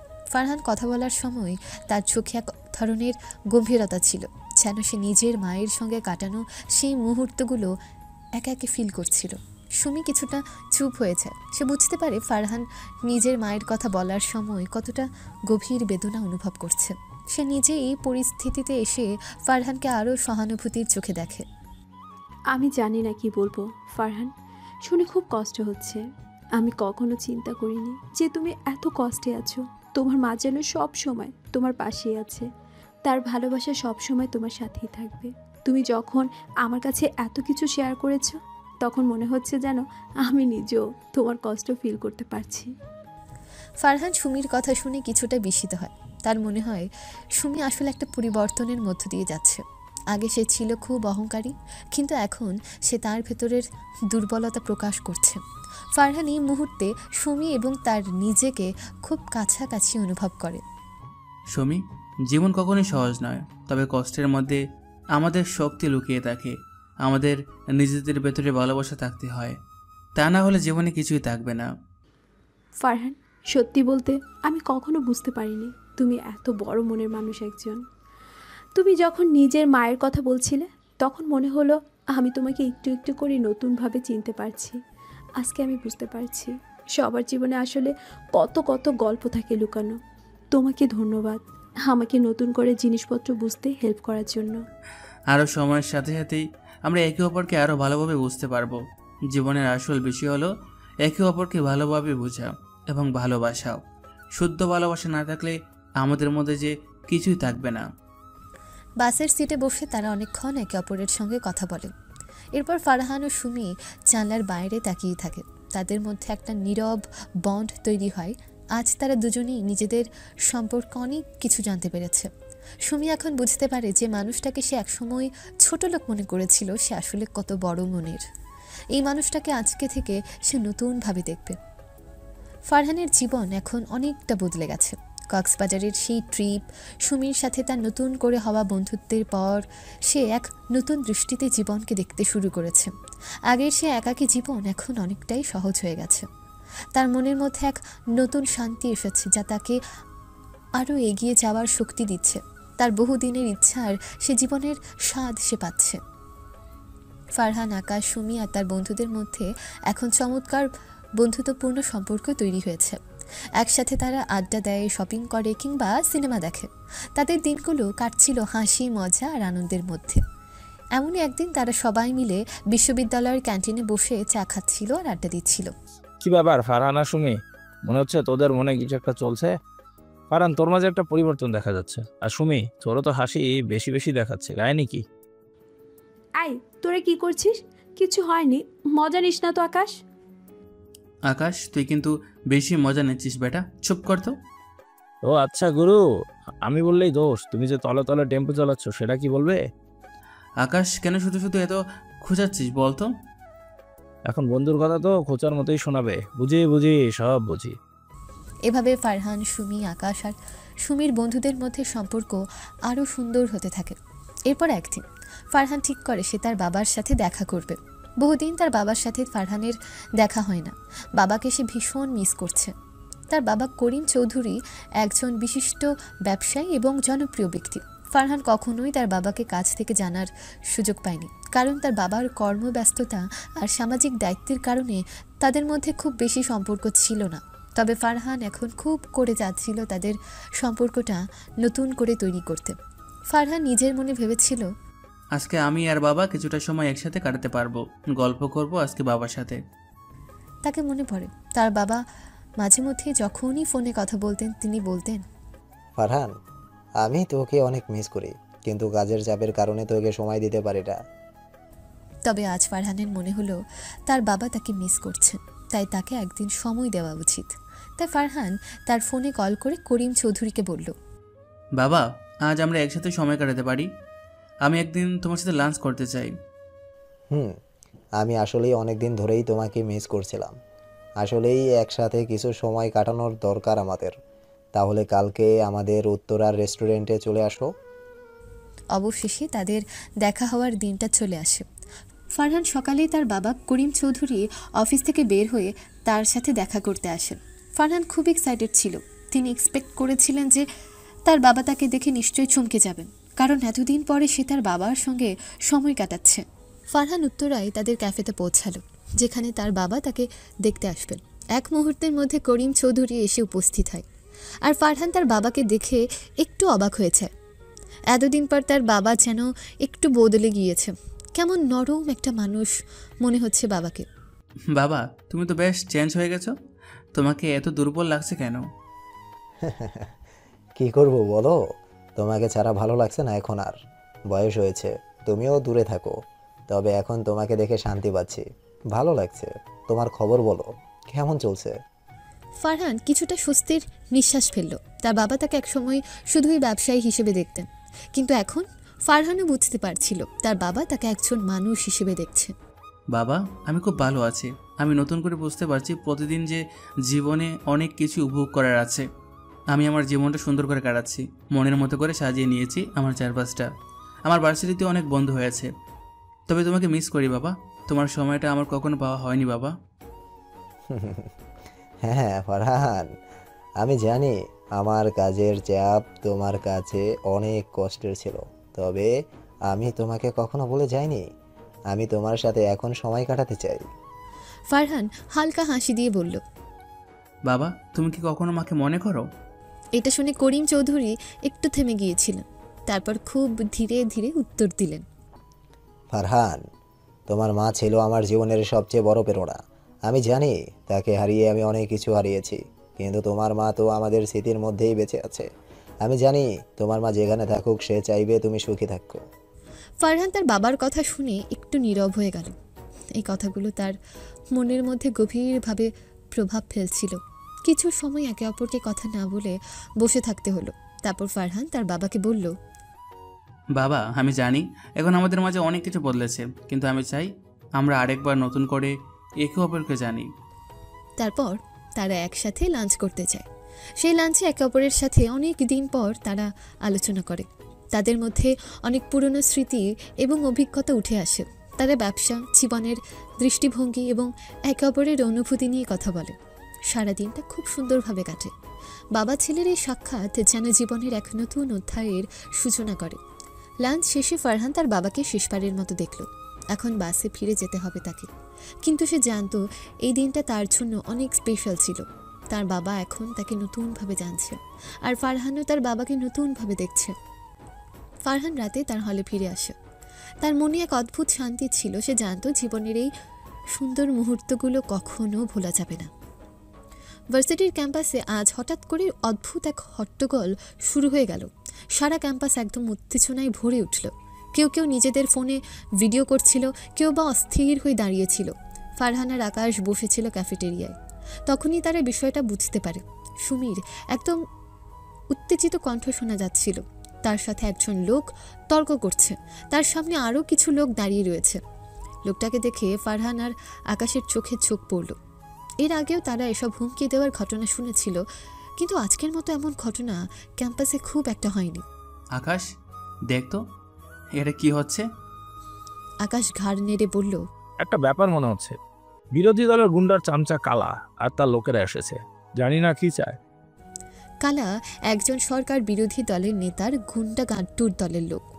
বেশ কিছুদিন বিরোধী দলের লোকেরা সুমির বাবাকে হুমকি দেওয়ার চেষ্টা করছিল। গাড্ডুর দল জঘন্য সব কাজ করে। হত্যা, গুম, টেন্ডারবাজি, অত্যাচার, হেন কোনো কাজ নেই যা তারা করে না। এদিকে সুমির বাবা একজন সৎ রাজনীতিবিদ। তিনি গাড্ডুর সব পরিকল্পনাগুলোর বিরোধিতা করে এবং তাদের কাজে বাধা দেয়। গাড্ডুর দলের লোক কালা ও তার দল এখন তাই সুমিকে ভয় দেখানোর চেষ্টা করছে, যাতে সুমির বাবা মানে প্রধানমন্ত্রী তাদের বিরুদ্ধে কোনো অ্যাকশন না নেয়। কিন্তু সুমি ভয় পায়নি, বরং এক ধাপ এগিয়ে গিয়ে কালা ও তার গুন্ডাদের দাঁত ভাঙা জবাব দিল। তোমরা যদি আমার বাবার বিরুদ্ধে কিছু করার চেষ্টা করো, তাহলে মনে রাখবে আমি আমার বাবার মেয়ে। আমি ভয় পাওয়ার জন্য জন্মাইনি। কালা কিছুক্ষণ থমকে দাঁড়িয়েছিল। তার সঙ্গীরা গম্ভীরভাবে তাকিয়েছিল, কিন্তু সুমি এক মুহূর্তের জন্য তাদের দিকে চোখ সরায়নি। সে চ্যালেঞ্জের সঙ্গে তাদের দিকে তাকিয়ে বলেছিল, তোমরা চাইলে আমাকে হুমকি দিতে পারো, কিন্তু আমার বাবা কখনো তোমাদের মতো অসৎ মানুষদের কথা শোনে না। কালা সুমির তীব্র জবাবে হতভম্ব হয়ে এক পা পেছনে সরে গেল। দেখো মেয়ে, আমার কথা যা কইছিস শোনো, নয়তো পরে পস্তাইবা। তুমি কি মনে করেছ আমরা মিশা হুমকি দিতেছি? আমাগরে চিনো না তুমি? গাড্ডু বস হুদা কথা মানুষ না। দেখে নেবো আমি তোমাদের গাড্ডু বসকে। কি মনে করেছো আমি ভয় পাই? মোটেও না, ভয় পাই তোমাদের গাড্ডু বস। এজন্যই তো নিজে না এসে চামচা পাঠিয়েছি কিছু। বেশিবার বাইরে নামাইয়া তোমারে তো দেখা নিব। এরপর কালা আর তার লোকেরা চলে যায়। এদিকে সুমি তার বাবাকে কল করে সব জানালো। ফোনে সুমি খুব ঠান্ডা মাথায় বলেছিল, বাবা, কালা এসে আমাকে ভয় দেখাচ্ছিল। তার লোকেরা আমাদের পিছনে লেগেছে, কিন্তু আমি তাদের দাঁত ভাঙার উত্তর দিয়েছি।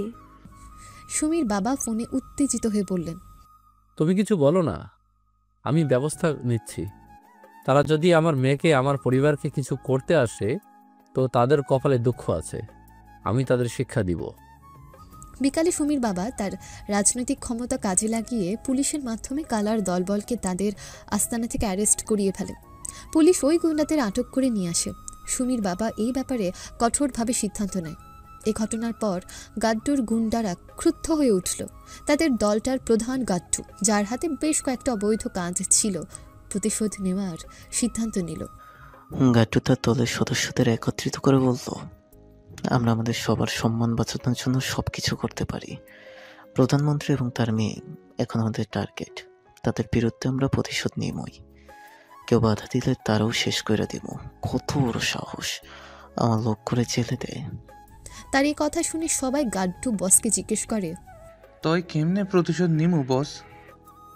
আমরা থামবো না। সুমিরা আবারও ভয় দেখাবো। এবার তারা কিডন্যাপ করবো। যদি দরকার হয় প্রধানমন্ত্রীর সব কিছু সাফ করে দিব। গাড্ডু ও তার দলের গুন্ডারা কিছু সময় নিজেদের মধ্যে আলোচনা করতে থাকে। পরিকল্পনা চলে কিভাবে সুমিকে তারা কিডন্যাপ করবে। এদিকে ঘটনার পর সুমি, ফারহান, আকাশ এবং তার বন্ধুরা একসাথে বসে চিন্তা করছিল কিভাবে তারা এই পরিস্থিতি মোকাবেলা করবে। তারা জানতো একদিন আসবে যখন তাদের আবার এই সমস্যা ফেস করতে হবে, কিন্তু এখন তাদের এই বিষয়ে সতর্ক থাকা প্রয়োজন। আমি জানি সুমি, তুমি শক্ত মনের মেয়ে, কিন্তু এসব কিছু কখনো কখনো আমাদের জন্য বিপদের কারণ হতে পারে। আমি চাই তুমি আরও সতর্ক থাকো। আমাদের কি উপায় আছে যাতে আমরা নিরাপদ থাকতে পারি? হ্যাঁ, আমি বুঝতে পারছি, কিন্তু আমার বাবার বিরুদ্ধে এসব কিছু হতে দিব না। তাই যতদিন সৎ আছেন আমি তাকে সাপোর্ট করব। এই ঘটনা যেন সবার মনে আতঙ্ক সৃষ্টি করেছিল, তবে সুমি একদিনও হাল ছাড়েনি। সে জানতো তার বাবার পক্ষে থাকাটা সবচেয়ে বড় দায়িত্ব। তার বাবার প্রতি তার ভালোবাসা, সম্মান আর সততার জন্য তিনি কখনোই পিছু হটবেন না। সকালে ক্লাস শেষে ভার্সিটির সবাই যে যার মতো করে বেরিয়ে পড়ছিল। সুমি একটু দেরিতে বের হলো। আজ তার ড্রাইভার আসতে দেরি করেছে। সে রাস্তার পাশে দাঁড়িয়ে মোবাইলে কথা বলছিল। ক্লাসের এক বান্ধবীকে বলছিল, ড্রাইভার আসছে না রে, 1 ঘন্টা ধরে দাঁড়িয়ে আছি। ওপাশ থেকে বান্ধবী বলল, তুই একটু ক্যাম্পাসের ভিতরে থাক, বাইরে একা থাকাটা সেফ না। আরে দূর, এইটা তো অপরিচিত জায়গা না যে এত টেনশন করবি। এখানে কে আমাকে কোনো ক্ষতি করবে বল? এই কথা বলে সে মোবাইল পকেটে রাখলো। ঠিক তখনই একটা সাদা রঙের মাইক্রোবাস হঠাৎ করে তার সামনে এসে দাঁড়ায়। সুমি কিছু বুঝে ওঠার আগে দুজন মুখোশ পরা লোক গাড়ি থেকে নেমে আসে। এই মেয়েটাকে ধর। সুমি ভয় পেয়ে চিৎকার করতে যায়, কিন্তু তার মুখে কাপড় গুজে দেওয়া হয়। দুজন মিলে তাকে গাড়িতে তোলে। ছাড়ো আমাকে, কে তোমরা? এই কি করছো? চুপ কর, বেশি চেঁচালে এইখানে শেষ করে দিব। গাড়িতে ওঠানোর সঙ্গে সঙ্গে সুমির মুখে স্প্রে ছুঁড়ে মারা হয়। কিছুক্ষণের মধ্যে সে অজ্ঞান হয়ে পড়ে। গাড়ি দ্রুত গতি দিয়ে শহর ছেড়ে চলে যায়। অপহরণ স্থলে জ্ঞান ফিরে পাওয়া। অনেকক্ষণ পরে সুমির জ্ঞান ফেরে। সে দেখে এক অন্ধকার ঘরে পড়ে আছে। আলো বলতে শুধু একটা হালকা বাল্ব টিমটিম করছে। হাত পা বাঁধা না হলেও দরজা তালাবদ্ধ। ভয় আর আতঙ্কে তার শরীর কাঁপছে। আমি কোথায় আছি? এরা কারা? ঠিক তখনই দরজা খোলে। ভেতরে একজন চওড়া গড়নের লোক ঢুকে আসে। চেহারায় খুনে ভাব, চোখে হিংস্র দৃষ্টি। সে সামনে এসে দাঁড়ায়। আমার নাম কাট্টু, শুনছ হয়তো। তোমার বহুদিন ধরে দেখার শখ আমার। সুমি রাগে ও ভয়ে বলে ওঠে, তুমি জানো আমি কে? আমি প্রধানমন্ত্রী শওকত হাসানের মেয়ে। আরে তোমার আমি ভালো করেই চিনি, এই জন্যই তো তোকে ধরে আনছি। তোর বাবাকে একটা শিক্ষা দিতে হবে। তুইও বড় বেশি ফাল পারছস। তুই শোন, আমার বাবা তোকে ঘুরিয়ে দিবে। তুই একটা ছোট চুরোপটি। ধমক দিছিস? বুঝি না তোর বাবার কি ক্ষমতা। আমি যখন চাই তখন তোর মতো মেয়েকে কিডন্যাপ করে আনতে পারি। সে হাত দিয়ে ধাক্কা দিয়ে ফেলে দেয় সুমিকে। সুমি ব্যথায় কেঁদে ওঠে। তুমি নোংরা মানুষ, আমার বাবা তোকে ছাড়বে না। তোর বাবার দিন শেষ হয়ে এসেছে। এবার সে আমার কথা না শুনলে তোকেই চিরদিনের মতো হারাবে। গাড্ডু মোবাইল বের করে কারোর নাম ডায়াল করলো। হ্যালো, প্রধানমন্ত্রী শওকত হাসানকে কল দাও। আমি গাড্ডু কইতাছি। একটু পর প্রধানমন্ত্রী শওকত হাসান লাইন ধরে। হ্যালো, কে? আমি গাড্ডু বলতাছি। আপনার মেয়েকে কিডন্যাপ করেছি আমি। গাড্ডু, তোর এত বড় সাহস? তুই পাগল? আমার মেয়েকে অপহরণ করার সাহস কোথায় পেয়েছিস? আপনার সরকার সৎ সরকার, তাই তো এত সমস্যা। আপনি যদি কালাকে ছেড়ে দেন আর ফরিদপুরের নতুন ব্রিজের টেন্ডার আমাকে দেন, তাহলে আপনার মাইয়া বাচ্চা যাইব। নয়তো কইলাম আপনার মাইয়ারে আপনি আর পাইবেন না। তুই যা ভাবছিস তা হবে না। আমার মেয়ে তোকে ছাড়বে না। আপনার সময় 24 ঘন্টা, এরপর কি হবে তা আপনি বুঝে নেন। এই বলে কল রেখে দেয় গাড্ডু। প্রধানমন্ত্রীর অফিসে আতঙ্ক। প্রধানমন্ত্রী রুমে হেঁটে চলছিলেন বারবার, তার চোখে পানি। তিনি হঠাৎ পিয়ে মকবুলকে ডাকলেন। মকবুল, আমি কি করব বলো? আমার মেয়ে তাদের হাতে। স্যার, আমরা পুলিশ লাগিয়ে দিচ্ছি, র্যাব লাগিয়ে দিচ্ছি। সুমি ম্যাডামকে উদ্ধার করতেই হবে। প্রধানমন্ত্রী আবার ফোন তুলে কাউন্টার টেররিজম ইউনিটকে কল দেন। শোনো, আমার মেয়েকে কিডন্যাপ করেছে গাড্ডুর দল। এখনই অভিযান শুরু করো। দেশপ্রেমিক সরকার কোনো সন্ত্রাসীর কাছে মাথা নত করবে না। জি স্যার, আমরা এক্ষুনি কাজে লেগে পড়ছি। আমরা অবশ্যই আপনার মেয়েকে খুঁজে বের করব। আমরা আমাদের সর্বোচ্চ চেষ্টা করব। তোমাকে ধন্যবাদ অফিসার। সুমির আতঙ্ক। অন্যদিকে সুমি রুমে একা, তার চোখে পানি, গাল ফোলা, হাত কেটে গেছে। সে নিজে নিজে বলে, আমার বাবা আমাকে ঠিক বাঁচাবে। তিনি তো কাউকে ভয় পায় না, তিনি সাহসী মানুষ, কিন্তু তবুও সুমি ভয় পায়। যদি সত্যি কিছু হয়, যদি তারা আমাকে কিছু করে। ঠিক তখন দরজার বাইরে কয়েকজনের কথা শুনতে পায় সুমি। ভাই বলছে যদি তারা রাজি, গাড্ডু ভাই বলছে যদি তারা রাজি না হয় তাহলে মেয়েটাকে শেষ করে দিতে। ঠিক আছে বস, সময় তো দিচ্ছে 24 ঘন্টা। আর এই মেয়েটা ভদ্র ঘরের, তার উপর প্রধানমন্ত্রীর। গাড্ডু ভাইও চায় না মারতে, তখন বেশি সমস্যা হইবে।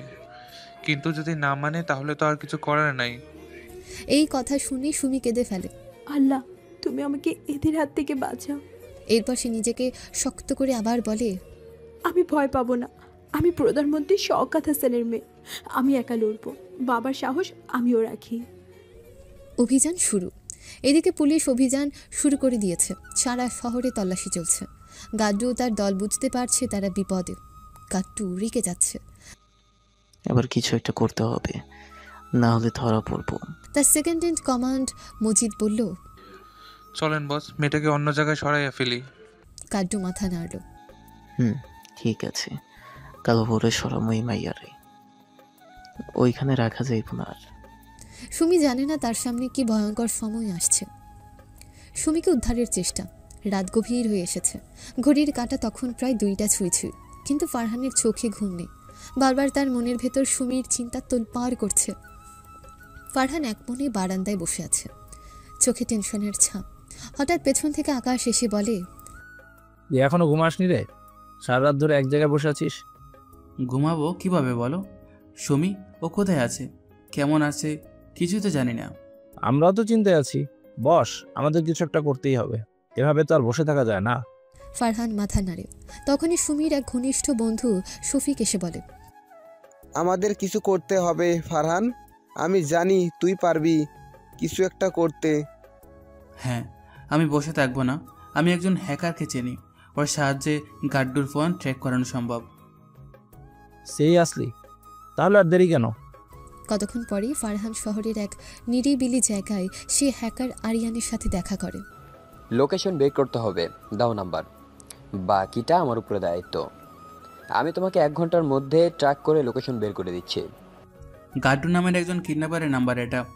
ওর হাতে একজন মেয়ে বন্দি, তার জীবন ঝুঁকিতে আছে। যে করেই হোক আমার তার লোকেশন লাগবেই। আরিয়ান দ্রুত কাজ শুরু করে। 8 ঘন্টার মধ্যে লোকেশন বের হয়ে যায়। একটা পুরনো গুদাম ঘর শহরের বাইরে। লোকেশন পাঠিয়ে দিলাম, সাবধানে যেও। ওরা খালি হাতে থাকা মানুষ না, ভয়ঙ্কর আতঙ্কী দল।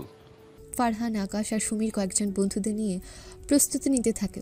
সবাই মিলে প্ল্যান করে। ভাই, ওদের কাছে অস্ত্র আছে, আমাদের কাছে কিচ্ছু নেই, ঝুঁকি আছে। আমি জানি, কিন্তু আমাদের দমে গেলে চলবে না। সুমির জীবন এখন আমাদের উপর নির্ভর করছে। আমরা পাশে আছি ফারহান, প্ল্যান করে সে অনুযায়ী সব করতে হবে, কোনো রকম বোকামি করলে চলবে না। এরপর খুব ভোরে ফারহান, আকাশ, শফিক, রাসেল, মিন্টু তারা গাড্ডুর আস্তানার দিকে রওনা দেয়। পুরনো সেই গুদামঘর, চারদিকে গাছপালা, নিস্তব্ধ পরিবেশ। বাহ, জায়গাটা তো একদম সিনেমার মতো। ভেতরে ঢোকা সহজ হবে না। আমি ভিতরে যাব, তোমরা বাইরে থেকে নজর রাখো। সুযোগ পেলে আমি সুমিকে সহ বেরিয়ে আসবো। তোমরা বাইরে অপেক্ষা করে, বেশি দেরি হলে পুলিশকে খবর দিও। সাবধানে থেকো ফারহান। ফারহান গার্ডদের গতিবিধি দেখে ধীরে ধীরে ভেতরে ঢোকে। ভেতরে ঢুকেই দেখে সুমি চেয়ারে বাঁধা, ক্লান্ত আর বিমর্ষ। সুমি, আমি এসেছি, ভয় পেও না। ফারহান, তুমি প্লিজ আমাকে এখান থেকে নিয়ে যাও। হ্যাঁ সুমি, তোমাকে নিতে এসেছি আমি। এরপর ফারহান সুমির হাত পায়ের বাঁধন খুলতে থাকে, কিন্তু ঠিক তখনই এক গার্ড ফারহানকে দেখে ফেলে। মুহূর্তেই সাইরেন বেজে ওঠে আস্তানার। কে ঢুকেছে আমার আস্তানায়, ধর ওকে। গাড্ডুর লোকেরা ফারহানকে ধরে ফেলে। গাড্ডু নিচে তার সামনে আসে, বন্দি ফারহানকে দেখে হেসে দেয় আর তাকে একটা চড় মারে। এই ছেলে, কে রে তুই? সাহস তো দেখছি খুব। তুই একটা কাপুরুষ, মেয়েদের ধরে সাহস দেখাচ্ছিস? ওই ব্যাটার তো সাহস অনেক, ধরে ওকে একচুট মারতো। গাড্ডুর লোকজন ফারহানকে মারতে থাকে। সে লড়াই করে, কিন্তু সংখ্যায় বেশি হওয়ায় একসময় নিস্তেজ হয়ে পড়ে। এদিকে সাইরেনের শব্দ শুনে আকাশ, শফিক সহ বাকিরা বুঝে যায় ফারহান ধরা পড়ে গিয়েছে। তারা তাড়াতাড়ি গিয়ে পুলিশকে খবর দেয়। এরপর সবাই একসাথে গাড্ডুর আস্তানা ঘিরে ফেলেছে। পুলিশ, গোয়েন্দা, র্যাব সবাই প্রস্তুত। তাদের হাতে যথেষ্ট তথ্য ছিল, তাই তারা খুব দ্রুত ঘিরে ফেলেছিল গাড্ডুর লুকানো আস্তানা। সুমির বাবা প্রধানমন্ত্রী শওকত হাসান ও পরিস্থিতির সমাধান করতে এসে পৌঁছেছেন। পুরো এলাকা জুড়ে টান টান উত্তেজনা। তোমরা ভাবছো আমি ভয় পাবো? আমি গাড্ডু, আমাকে আটকা রাখা যায় না। গাড্ডু তার হাতে থাকা বন্দুকটা বের করে সুমির দিকে তাক করে ধরে। সুমির চোখে ভয়, সে পেছনে সরে যেতে চেষ্টা করে, কিন্তু গাড্ডু ততক্ষণে ট্রিগারের চাপ দেয়। তোর বাবা আমাকে এত গাধা বানিয়েছে, এবার তোকে শেষ করে দিচ্ছি। সুমি সরো। ফারহান কোনো কিছু না ভেবে সুমির সামনে এসে দাঁড়ায়। তার উদ্দেশ্য একটাই, সুমিকে রক্ষা করা। গাড্ডু তার হাতের বন্দুক থেকে গুলি ছড়ে এক মুহূর্তের জন্য সবাই স্তব্ধ হয়ে যায়। গুলি খেয়ে নিচে পড়ে যায়।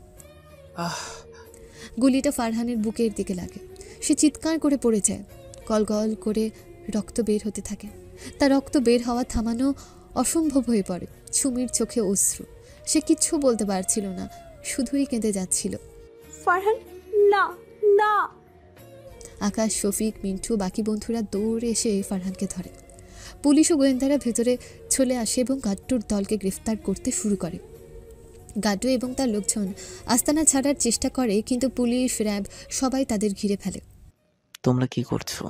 আমি গাড্ডু, এইভাবে আমাকে ধরতে পারবে না। গাড্ডু ও তার সাঙ্গপাঙ্গরা দৌড়ে পালাতে চেষ্টা করে, কিন্তু পুলিশ তাদের ধরতে দ্রুত এগিয়ে আসে।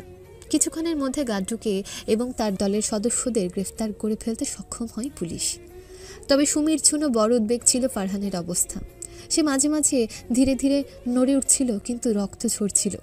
সবাই মিলে তাকে দ্রুত হাসপাতালে নিয়ে যেতে শুরু করে। চোখে জল, তড়িঘড়ি ফারহানকে ধরে।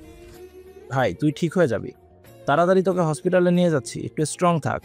ফারহান, তুই আমাদের ছেড়ে যাস না প্লিজ। ফারহান চোখ মেলে সুমির দিকে তাকায়। সুমি চোখ মুছতে মুছতে ফারহানের কাছে পৌঁছায়। দেখ, আমার কিছু হয়ে গেলে তুই ভালো থাকিস সুমি, নিজের যত্ন নিস। আর আকাশ, আমার বাবাকে বলিস। প্লিজ ফারহান, তুই এমন কথা বলিস না। ফারহান অজ্ঞান হয়ে যায়। এরপর আকাশ গাড়ি চালিয়ে দ্রুত হাসপাতালে চলে যায়। পথে পুলিশ গাড্ডুর দলকে হেফাজতে নেয় এবং তাদের গ্রেফতার করে থানায় নিয়ে যায়। হাসপাতাল, জরুরি বিভাগ। ফারহানকে নিয়ে সবাই দ্রুত জরুরি বিভাগে পৌঁছায়। ডাক্তাররা তাকে তড়িঘড়ি ভর্তি করে নেয়। গুলি লাগা জায়গাটা খুবই গুরুতর ছিল। সুমি, আকাশ, শফিক, রাসেল, মিন্টো সবাই বাইরে অপেক্ষা করতে থাকে। সুমির চোখে পানি এবং তার হাত জড়ো হয়ে গেছে। সে ভয় কাঁপছিল। তার ভয় হচ্ছিল যদি ফারহান আর কখনো সুস্থ হয়ে না ওঠে তবে। হাসপাতালে ডাক্তার ও নার্সরা এসে ফারহানকে দ্রুত অপারেশন থিয়েটারে নিয়ে যায়। সুমি কাঁদতে কাঁদতে আকাশের কাছে চলে যায়। আকাশ, আমি কিছু করতে পারলাম না, আমি তো কিছুই জানতাম না। ফারহান আমাকে এভাবে বাঁচাতে চলে যাবে। এটা তোর দোষ নয় সুমি, ফারহান নিজের জীবনের ঝুঁকি নিয়ে তোর জন্য এটা করেছে। একদিন সে সুস্থ হয়ে ফিরবে, তোর কাছে ফিরে আসবে। হ্যাঁ, সে ফিরে আসবে, তাকে আসতেই হবে। তাকে ছাড়া আমি কিভাবে থাকবো? তবে সুমির মনটা কিছুতেই শান্ত হতে পারছিল না। তার চোখের সামনে ফারহান রক্তাক্ত হয়ে পড়ে থাকার দৃশ্য ভাসছিল। তার শরীরের ক্ষতগুলো রক্ত দিয়ে ভরে গিয়েছিল। তার মনে হচ্ছিল ফারহানের কিছু হলে সে নিজেও বাঁচবে না, আর কখনো ঠিক হতে পারবে না। পরবর্তীতে রাত 1টা, ডাক্তার এসে জানায় ফারহানের অবস্থা স্থিতিশীল, তার জীবন বেঁচে গেছে। সুমি, আকাশ, তাদের বন্ধুরা সবাই একে অপরকে জড়িয়ে ধরে। তাদের সবার মনে বড় এক আরাম এসেছে। ফারহান এখন সুস্থ হবার পথে, তার বড় কোনো ক্ষতি হয়নি। ফারহান হাসপাতালে ভর্তি। অবস্থা আগের চেয়ে বিপদমুক্ত হলেও এখনও অনেকটা ঝুঁকিতে ছিল সে। আকাশ, সুমি, শফিক অন্যরা বাইরে অপেক্ষা করছিল। তখন ফারহানের বাবা করিম চৌধুরী হঠাৎ করে হাসপাতালে এসে পৌঁছালেন। তার মুখে বিরক্তি ও চিন্তার ছাপ স্পষ্ট ছিল এবং তার চোখে জল গড়িয়ে পড়ছিল। ফারহানকে তখন অপারেশন থিয়েটার থেকে রুমে দিয়েছে। তাকে জীবিত দেখে করিম চৌধুরী যেন স্বস্তি পেলেন। সুমির চোখে অশ্রু জমে উঠেছিল এবং আকাশও কিছুটা চুপ ছিল। করিম চৌধুরী দ্রুত রুমের ভেতরে চলে আসেন। তার পা যেন ভেঙে এসছে মনে হচ্ছে। তিনি সোজা ফারহানের বিছানার কাছে গিয়ে বসে পড়লেন। তুই মা মরা ছেলে, কি করলে এটা? তোর কিছু হলে আমি কি করব ফারহান? লাখ লাখ কোটি টাকা দিয়ে তোকে ভালোবাসা দিতে পারলাম না। তোকে হারালে যে সব কিছু হারিয়ে ফেলবো। শুধু তুই সুস্থ হয়ে ওঠ বাবা। ফারহান চোখ খুলে বাবাকে দেখে। বাবার এমন কষ্টের চেহারা দেখে তার মন দুঃখে ভরে ওঠে। সে ধীরে ধীরে উঠে বসে এবং বাবার হাতে হাত রাখে। বাবা, আমি ঠিক আছি, তুমি টেনশন করো না। এটা আমি আমার জন্যই করেছি। এমন জীবনই তো চেয়েছিলাম আমি, সাধারণ জীবন। আমি চাইছিলাম এমন স্বাধীন জীবন, যেখানে মানুষের সাথে থাকতে পারবো, সহযোগিতা করতে পারবো, তাদের জন্য কিছু করতে পারবো। ওই টাকার পাহাড়ে এমন স্বাধীন জীবনটা ছিল না বাবা। তুই তুই এখন ঠিক কি বলছিস? এইভাবে চলতে চলতে কি হবে তোর? তুই কেন এমন জীবন চেয়েছিস? বাবা, জীবন শুধু টাকা পয়সা বিলাসিতা নয়। আমি সত্যি বলছি, আমি স্বাধীন হতে চাই। যে জীবনে আমি ছিলাম তাতে আমি অনেক কিছু পেয়েছি, তবে এখন আমি আমার মন মতো জীবন পেয়েছি। সত্যি বাবা। ফারহান চোখের জল মুছে দিয়ে বাবাকে দৃঢ়তার সাথে বুঝিয়ে দেয় যে তার সিদ্ধান্তে সে সুখী। করিম চৌধুরী তার ছেলের কষ্ট বুঝতে পারেন, তবে তিনি পুরোপুরি মেনে নিতে পারেননি এই জীবনযাপন। তিনি একটু সময় নেন, কিন্তু তখনই তিনি অনুভব করেন এই সন্তানই তার কাছে সবচেয়ে বড় সম্পদ। তোমার কথা আমি বুঝতে পারছি, তবে আমি তো চিন্তা করি তোমার জন্য। তুমি এখন সুস্থ হয়ে উঠছো, তবে আমি চাই তোমার জীবন ভালোর দিকে যাক। তুমি তোমার মতো করেই জীবন কাটাও ফারহান। আমি এখন বুঝতে পারছি, তবে ফারহান এটা মনে রেখো, আমি যা করেছি সেটা আমার ভালোবাসা থেকেই। তুমি যা সিদ্ধান্ত নিবি আমি তোমার পাশে থাকবো। ধন্যবাদ বাবা, আমি জানি তুমি সবসময় আমার পাশে আছো। করিম চৌধুরী ধীরে ধীরে উঠে এসে ফারহানের মাথায় হাত রেখে বলে, তোমাকে নিয়ে আমার গর্ব হয় ফারহান। তুমি অনেক চমৎকার একজন মানুষ হয়েছো। তোমাকে আমি অনেক কিছু শিখিয়েছি। জীবনকে আমার এখন অনেক দেখার বাকি আসলেই। এভাবে এক দীর্ঘ সময়ের পর বাবা এবং ছেলের মধ্যে সম্পর্ক আরও গভীর হয়। করিম চৌধুরী তার ছেলের ইচ্ছেকে সম্মান জানাতে প্রস্তুত হলেও নিজের ভেতর সে পুরনো নিরাপত্তাহীনতা থেকে বের হতে পারেনি পুরোপুরি এখনও। তবে তিনি জানতেন ফারহান সত্যিই মনের মতো জীবন চেয়েছে এবং এবার তিনিও সবসময় তার পাশে থাকার সিদ্ধান্ত নিয়েছেন। ফারহানের হাসপাতাল থাকার সময় তার অনেক বন্ধু আকাশ এবং সুমিয়ার বাকিরাও তাকে দেখতে এসেছিল। ফারহান কিছুটা সুস্থ হয়ে উঠলেও তার শরীরের অবস্থা এখনও পুরোপুরি ভালো হয়নি। সে জানতো যে সব কিছু দ্রুত ঠিক হয়ে যাবে, কিন্তু তার জীবন একেবারে অন্যদিকে মোড় নিয়েছে এবার। তখনই দরজায় টোকার শব্দ পড়ল। শওকত হাসান প্রধানমন্ত্রী হাসপাতালে এসে উপস্থিত হয়েছেন। তিনি পেছনে গার্ডের লোকজন বাহিরে দাঁড়াতে বলে কেবিনে ঢুকলেন। সুমির বাবা হওয়া সত্ত্বেও তার মধ্যে এক অদ্ভুত শীতলতা ছিল, যেমন একজন নেতার ব্যক্তিত্বে থাকে। তার মুখে হতাশা কিংবা উদ্বেগের কোনো চিহ্ন ছিল না, বরং তিনি হাসি দিয়ে ফারহানের দিকে এগিয়ে আসেন। ফারহান, আমি জানি এই সময়ে তোমার অসুবিধা হচ্ছে, তবে আমি তোমাকে ধন্যবাদ জানাতে চাই। তুমি আমার মেয়ে সুমিকে বাঁচিয়েছ, তাতে আমি সত্যি কৃতজ্ঞ। ফারহান হাসি দিয়ে বলেন, আঙ্কেল, এটা কোনো বড় কাজ নয়। আমি যা করেছি তা তেমন কিছুই নয়। সুমি ঠিক আছে তো? কোনো সমস্যা হয়নি তো? হ্যাঁ, সুমি ঠিক আছে। তোমার কারণে সে নিরাপদে আছে। আমি তোমার কাছে কৃতজ্ঞ ফারহান। এরপর শওকত হাসান ফারহানের পাশে কিছু সময় দাঁড়িয়ে থাকলেন, তবে খুব বেশি সময় তিনি সেখানে ছিলেন না। তিনি জানতেন ফারহানের এখন বিশ্রাম প্রয়োজন। শওকত হাসান যখন ফিরছিলেন ঠিক তখনই করিম চৌধুরী হাসপাতালের কেবিনে ঢুকলেন। করিম চৌধুরী ফারহানের বাবা প্রবেশ করতে আসতেই শওকত হাসান চমকে গেলেন। আপনি আপনি করিম চৌধুরী না, বিশ্বের টপ বিলিয়নিয়ার? আপনি এখানে?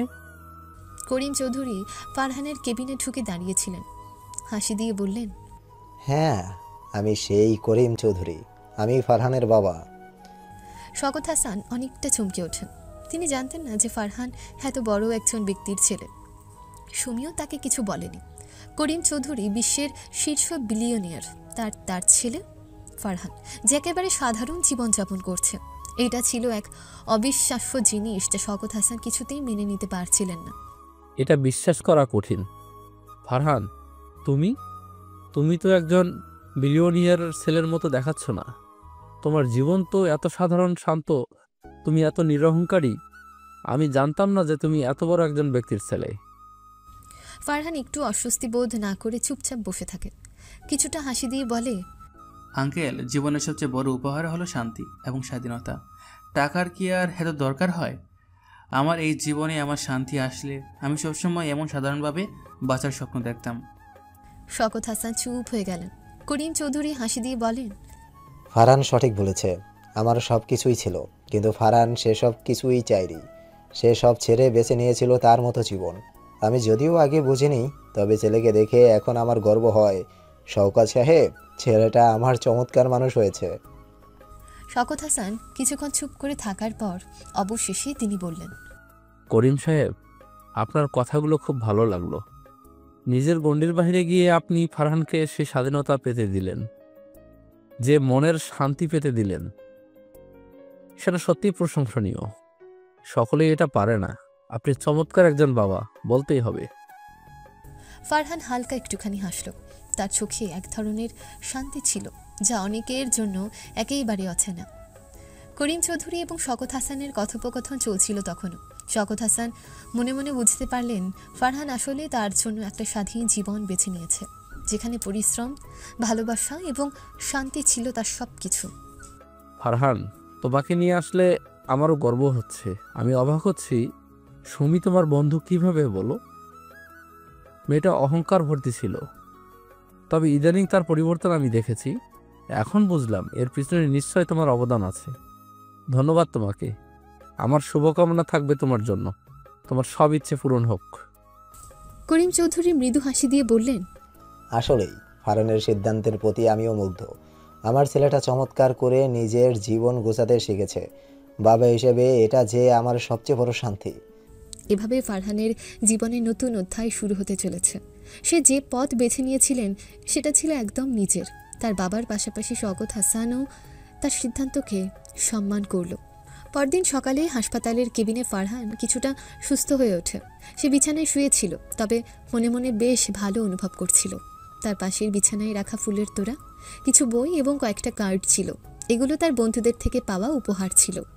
সে একটু পরে চোখ খুলে তাকায়, আর তার চোখে এক ধরনের শান্তি ছিল, যেন সে তার জীবন নতুনভাবে শুরু করতে প্রস্তুত। হঠাৎ দরজায় টোকা দিয়ে সুমি ঢুকল। সে তার প্রিয় বন্ধু আর ভালোবাসার মানুষ ফারহানকে দেখতে এসেছে। তার শরীরের অবস্থা নিয়ে চিন্তা করছিল। ফারহান, তুমি এখন কেমন আছো? শরীরটা ঠিক আছে তো? ফারহান হাসি দিয়ে একটু মাথা উঁচু করে বলল, আমি ঠিক আছি সুমি, অনেকটা ভালো আছি। আর একটু বিশ্রাম দরকার। শীঘ্রই আশা করছি হসপিটাল থেকে ছাড়া পাবো। সুমি একটু নিশ্চিন্ত হয়ে ফারহানের দিকে তাকায়। তার চোখে এক ধরনের কোমলতা ছিল, যেন সে সব কিছু হারানোর ভয় পেয়ে গেছে। তারপর সুমি ফারহানকে তার হাত দিয়ে কিছুটা টেনে নিয়ে বসিয়ে দেয়। কিছু সময় একে অপরকে চুপচাপ তাকিয়ে থাকে। এই নিঃশব্দ মুহূর্ত তাদের দুজনের মধ্যে এমন এক মধুর সম্পর্কের অনুভূতি ছিল যা ভাষায় বর্ণনা করা কঠিন। ফারহান, তুমি জানো, আমি খুব অবাক হয়েছি যখন আমি জানলাম তুমি করিম চৌধুরীর ছেলে, এত বড় একজন বিলিনিয়ার পরিবারের ছেলে। তারপরও তুমি সাধারণ জীবন বেছে নিলে। আমি ভাবতেও পারছি না আসলে। ফারহান একটু চুপচাপ হয়, তারপর একটুখানি হাসে এবং ধীরে ধীরে বলে, সুমি, আমি জানি তুমি কি ভাবছো, কিন্তু আমি কখনো চাইনি যে আমাকে শুধু টাকার জন্য চিন্তা করা হোক। আমি একজন সাধারণ মানুষ হতে চেয়েছিলাম। আমি মানুষ হিসাবে একে অপরকে ভালোবাসতে চেয়েছি। অহংকারের সঙ্গে কোনো সম্পর্ক না রেখে আমি টাকার মাঝে ঢুকতে চাইনি, কারণ আমি জানি টাকাই সব কিছু নয়। সুমি ফারহানের কথা শুনে বিস্মিত হয়েছে। তার নিজের ভেতরে এক অদ্ভুত উপলব্ধি জন্ম নেয়। তার বাবা শওকত হাসান দেশের প্রধানমন্ত্রী হওয়া সত্ত্বেও সুমির মধ্যে যে অহংকার ছিল তার পরিবর্তন শুরু হয়। সে বুঝতে পারে ফারহান যা বলছে তা একেবারে সঠিক। সে নিজে এতদিন নিজের পিতা শওকত হাসানের ক্ষমতা ও প্রতিপত্তির কারণে অহংকার করেছিল, কিন্তু এখন সে নিজের ভুল বুঝতে পারে। তুমি ঠিক বলেছো ফারহান, আমি জানি আমি অনেক ভুল করেছি। হ্যাঁ, এতদিন আমি অহংকার করেছি শুধু কারণ আমি জানতাম আমার বাবা প্রধানমন্ত্রী। কিন্তু এখন আমি বুঝতে পারছি পৃথিবীর সব মানুষকে সমান চোখে দেখাটা বেশি গুরুত্বপূর্ণ। ফারহান সুমির হাত ধরে শান্তভাবে বলল, এই ভালোবাসাই তো আসল। আমি চাই সবাই একে অপরকে সমান চোখে দেখুক। আমরা সবাই একে অপরের কাছে সমান। সুমি সুমি ফারহানের দিকে তাকিয়ে তার হাতটা আরও শক্ত করে ধরল। তার মুখে মিষ্টি এক হাসি ফুটে উঠল। এখন তাদের মধ্যে সব কথাই খুলে গিয়েছিল। হৃদয়ের গভীরে জমে থাকা কষ্ট অনুভূতি একে অপরের মাঝে অবাধে প্রবাহিত হচ্ছিল। আমি কখনো ভাবিনি তোমার মতো একজন ছেলে এত বড় জীবন দর্শন নিয়ে বাঁচবে। তুমি আমাকে যে শিক্ষা দিয়েছো আমি কখনো ভুলবো না। আমি চেষ্টা করব অহংকার ছাড়া মানুষের সঙ্গে সম্পর্ক রাখবো, সবাইকে সমান চোখে দেখবো। ফারহান হালকা একটা হাসি দিয়ে সুমির হাতটা আরও শক্ত করে ধরল। আমরা একে অপরকে ভালোবাসতে পারলে আমাদের পৃথিবী আরও সুন্দর হবে। আমরা একে অপরের জন্য থাকতে পারলে তো আর কিছু প্রয়োজন নেই। তাদের মধ্যে এখন আর কোনো পর্দা ছিল না। তাদের সম্পর্ক এখন আরও গভীর হয়ে উঠেছিল। ভালোবাসার অঙ্গীকারে বাধা পড়েছিল। সুমি তার বাবার অহংকার থেকে মুক্ত হয়ে ফারহানের শিক্ষা নিয়ে নতুনভাবে পৃথিবীকে দেখার সিদ্ধান্ত নিয়েছিল। আর ফারহান সুমির পাশে দাঁড়িয়ে তার নিজের সহজ জীবনযাপন চালিয়ে যাবে। তাদের দুজনের জন্যই নতুন একটা জীবন শুরু হতে চলেছিল, যেখানে ভালোবাসাই ছিল সবচেয়ে বড় সম্পদ। তারা একে অপরের দিকে তাকিয়ে একে অপরকে হাসি দিয়ে দেখছিল। সুমি একবার তার হাত ফারহানের হাতে রেখে চোখের দিকে তাকিয়ে বলল, আমি কখনো ভাবিনি যে এত বড় একটা পরিবর্তন আমার জীবনে আসবে। আমি জানতাম না যে একদিন এত বড় শিক্ষা পাবো, এত কিছু শিখবো। তুমি আমার জীবনে এমন একজন মানুষ যে আমাকে সব কিছু দেখিয়ে দিয়েছো, আর আমি যেন নতুন করে পৃথিবীকে দেখেছি। ফারহান মৃদু হাসলেন, তার চোখে এক ধরনের শান্তি ছিল। সুমি শোনো। জি ফারহান। তোমাকে একটা কথা বলার ছিল। সুমি ধারণা করতে পারে ফারহান তাকে কি বলবে, সে তখন লজ্জা পেয়ে যায়। বলো ফারহান।